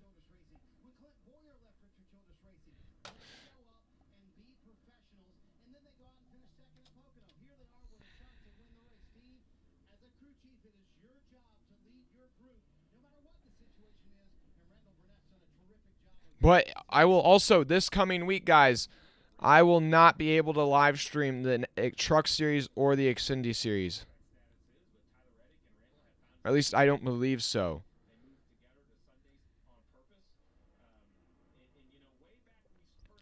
The Truck Series is off next week.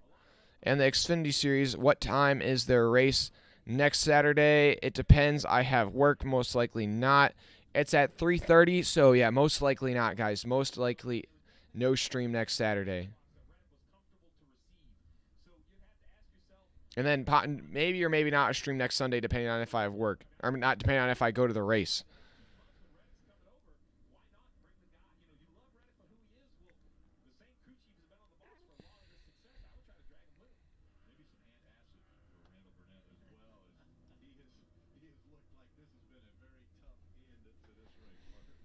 Oh, bro, I'm so nervous. Still ticking off some more caution laps, but fuel, I think, is going to become an issue.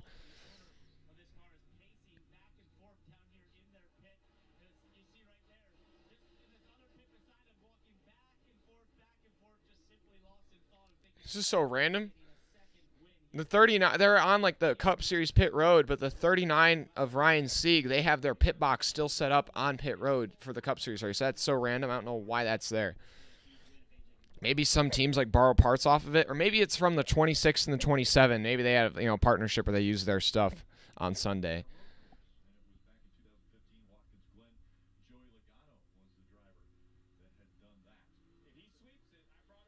Eric, I have no idea what you're talking about. I'm sorry, Eric. I have no idea. Anthony. Yeah, I know. Oh, sure. You're so nervous. Michelle, you grew up in Brooklyn, Michigan near MIS. Well, I am like 4 hours from MIS, so it's like the type of thing where it's like maybe I'd wake up Sunday morning and drive there, but I haven't decided whether or not. Yeah, this will be fun. Yeah, I got sweaty palms, all right, John Cena. I got sweaty palms, even though I'm not even in the car.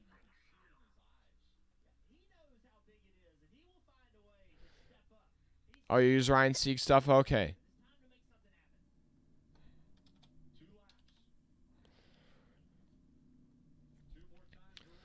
Okay, so it's going to be a green-white checkered this time by. I'm not looking at the chat. Okay, it's Reddick on the inside. Allmendinger on the outside. Can Reddick hang on? And then in row 2, Blaney, and then Chastain. Where did he come from? Chastain's back in the mix. In row 3, you have Daniel Suarez and Michael McDowell. Okay.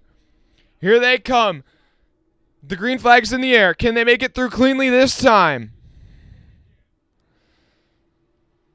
Oh, boy. Here they come. Green flag's in the air. And Blaney's going to try and jump out underneath Reddick. But Reddick makes a good block on the 12. The 16's going to get split out wide. Reddick has the advantage going in. Suarez goes in real deep. They're 4 wide for second. And, Chastain has to take the escape route.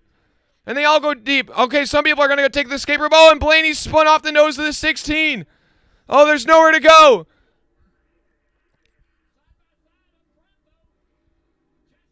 Oh, Chastain can't do that. Chastain can't do that. Chastain's in the lead, but he's not going to be allowed to win this race. Chastain's not going to be allowed to win this race. Oh, I'll explain why in a minute, but Chastain versus Reddick going down the back straightaway. Chastain on the inside, Reddick on the outside.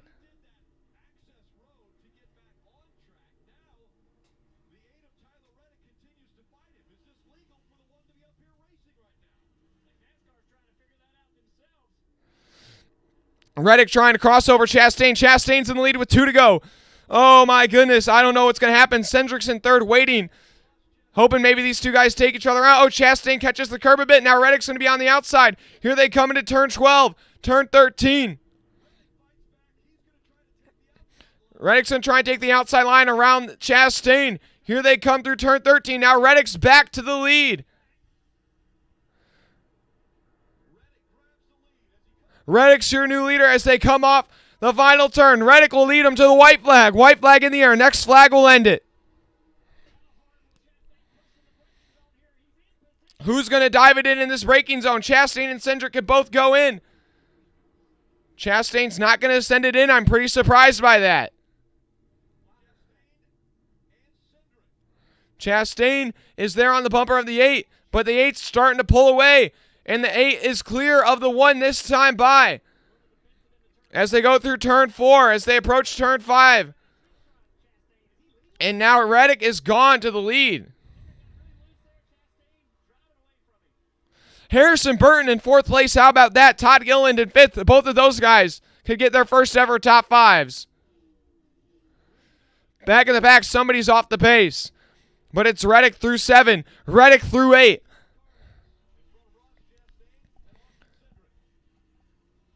Now here they come through turn 10 and turn 11.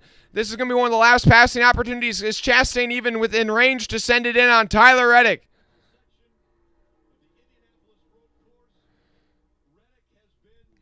Is Cendric going to send it in on Chastain for 2nd place? And through 13, here he comes. Off a turn 14. Tyler Reddick will win at the Indianapolis road course. Ross Chastain in 2nd. Austin Cendric 3rd. Harrison Burton 4th. And Todd Gilliland 5th. How about those 2 underdogs rounding out your top 5? Then I think Bubba Wallace in 6th place. What?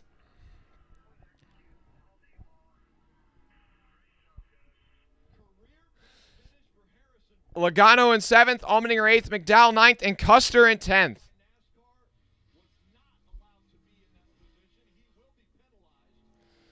Oh, but Ross Chastain will be penalized. Like I was saying, Ross Chastain will not be allowed to keep that spot, and I'll explain why right now. If you are not watching the race, Ross Chastain just full throttled it through turn 1. Okay, he went deep. He avoided taking turn 1, and he took the long way around. But because it's the restart and everybody's at a slower pace than normal, he takes the long way around, and he came out and he was basically in the lead. It's almost similar to what Briscoe did last year, except less of an obvious cheating than what Briscoe did last year. Like, he basically just took the long way around, but it's faster the long way around because you don't have to take the brakes. So that's why Reddick will be the winner, and Chastain will probably get put to the last car on the lead lap. But shout out also, you have Ricky Stenhouse Jr. with the 14th place. Solid run for him on a road course. Ty Gibbs, 18th. Corey LaJoie, 19th. Cody Ware, top 25.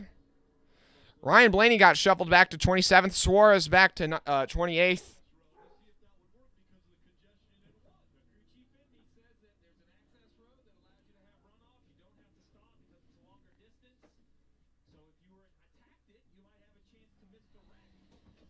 Eric, next gen 164 diecast you would pick up for me when you go to... Oh, well, I'll be at Watkins Glen. So I can do it then, Eric. Yeah, Eric, he skipped the turn. That's why he's not going to be allowed to do it.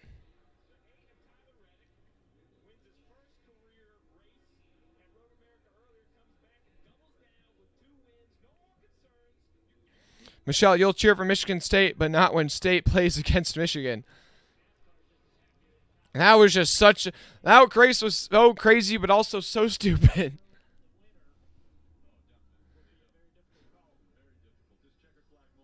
Also, guys, I don't know if you know, but they'll be returning to the road course next year.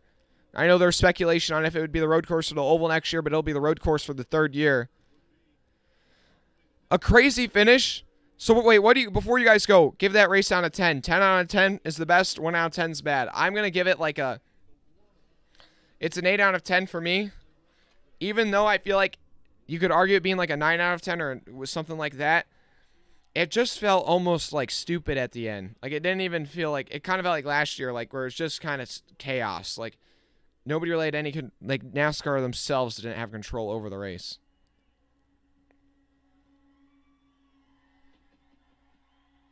Yeah, do you know Michigan State is sponsoring a car next weekend? They're sponsoring the 77 car of Josh Bilicki next weekend at Michigan.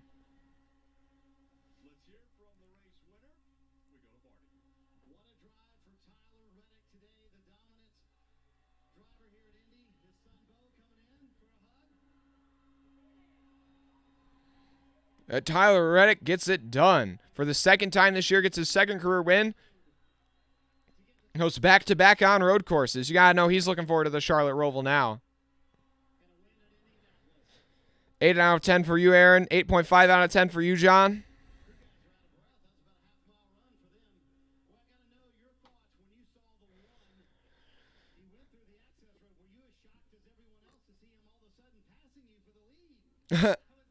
I hear you, Ball.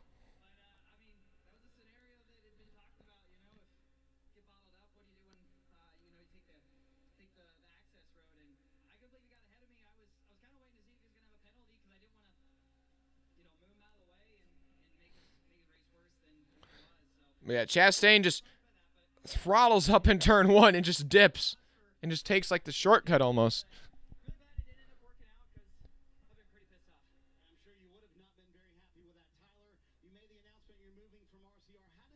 Oh, he wasn't the only one that took that access road, actually. Austin Dillon did as well. I wouldn't be surprised if Austin Dillon was also penalized.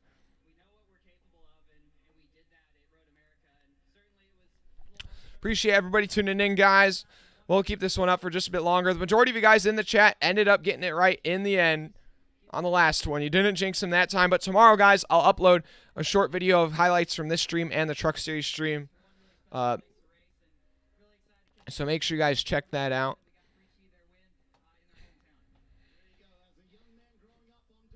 Tomorrow, though, I'll probably upload something else. I'm very interested to see, guys, the RCR announcement on Tuesday, where they're making some sort of announcement having to do with Austin Hill, one of their Xfinity Series drivers. It was rumored to see if he would replace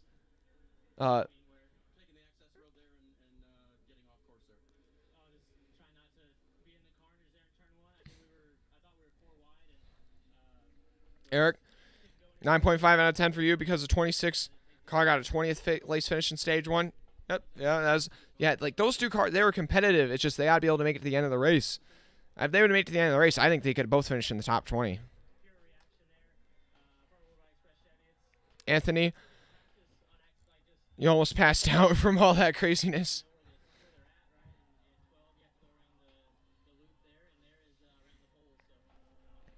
Congrats to the 8.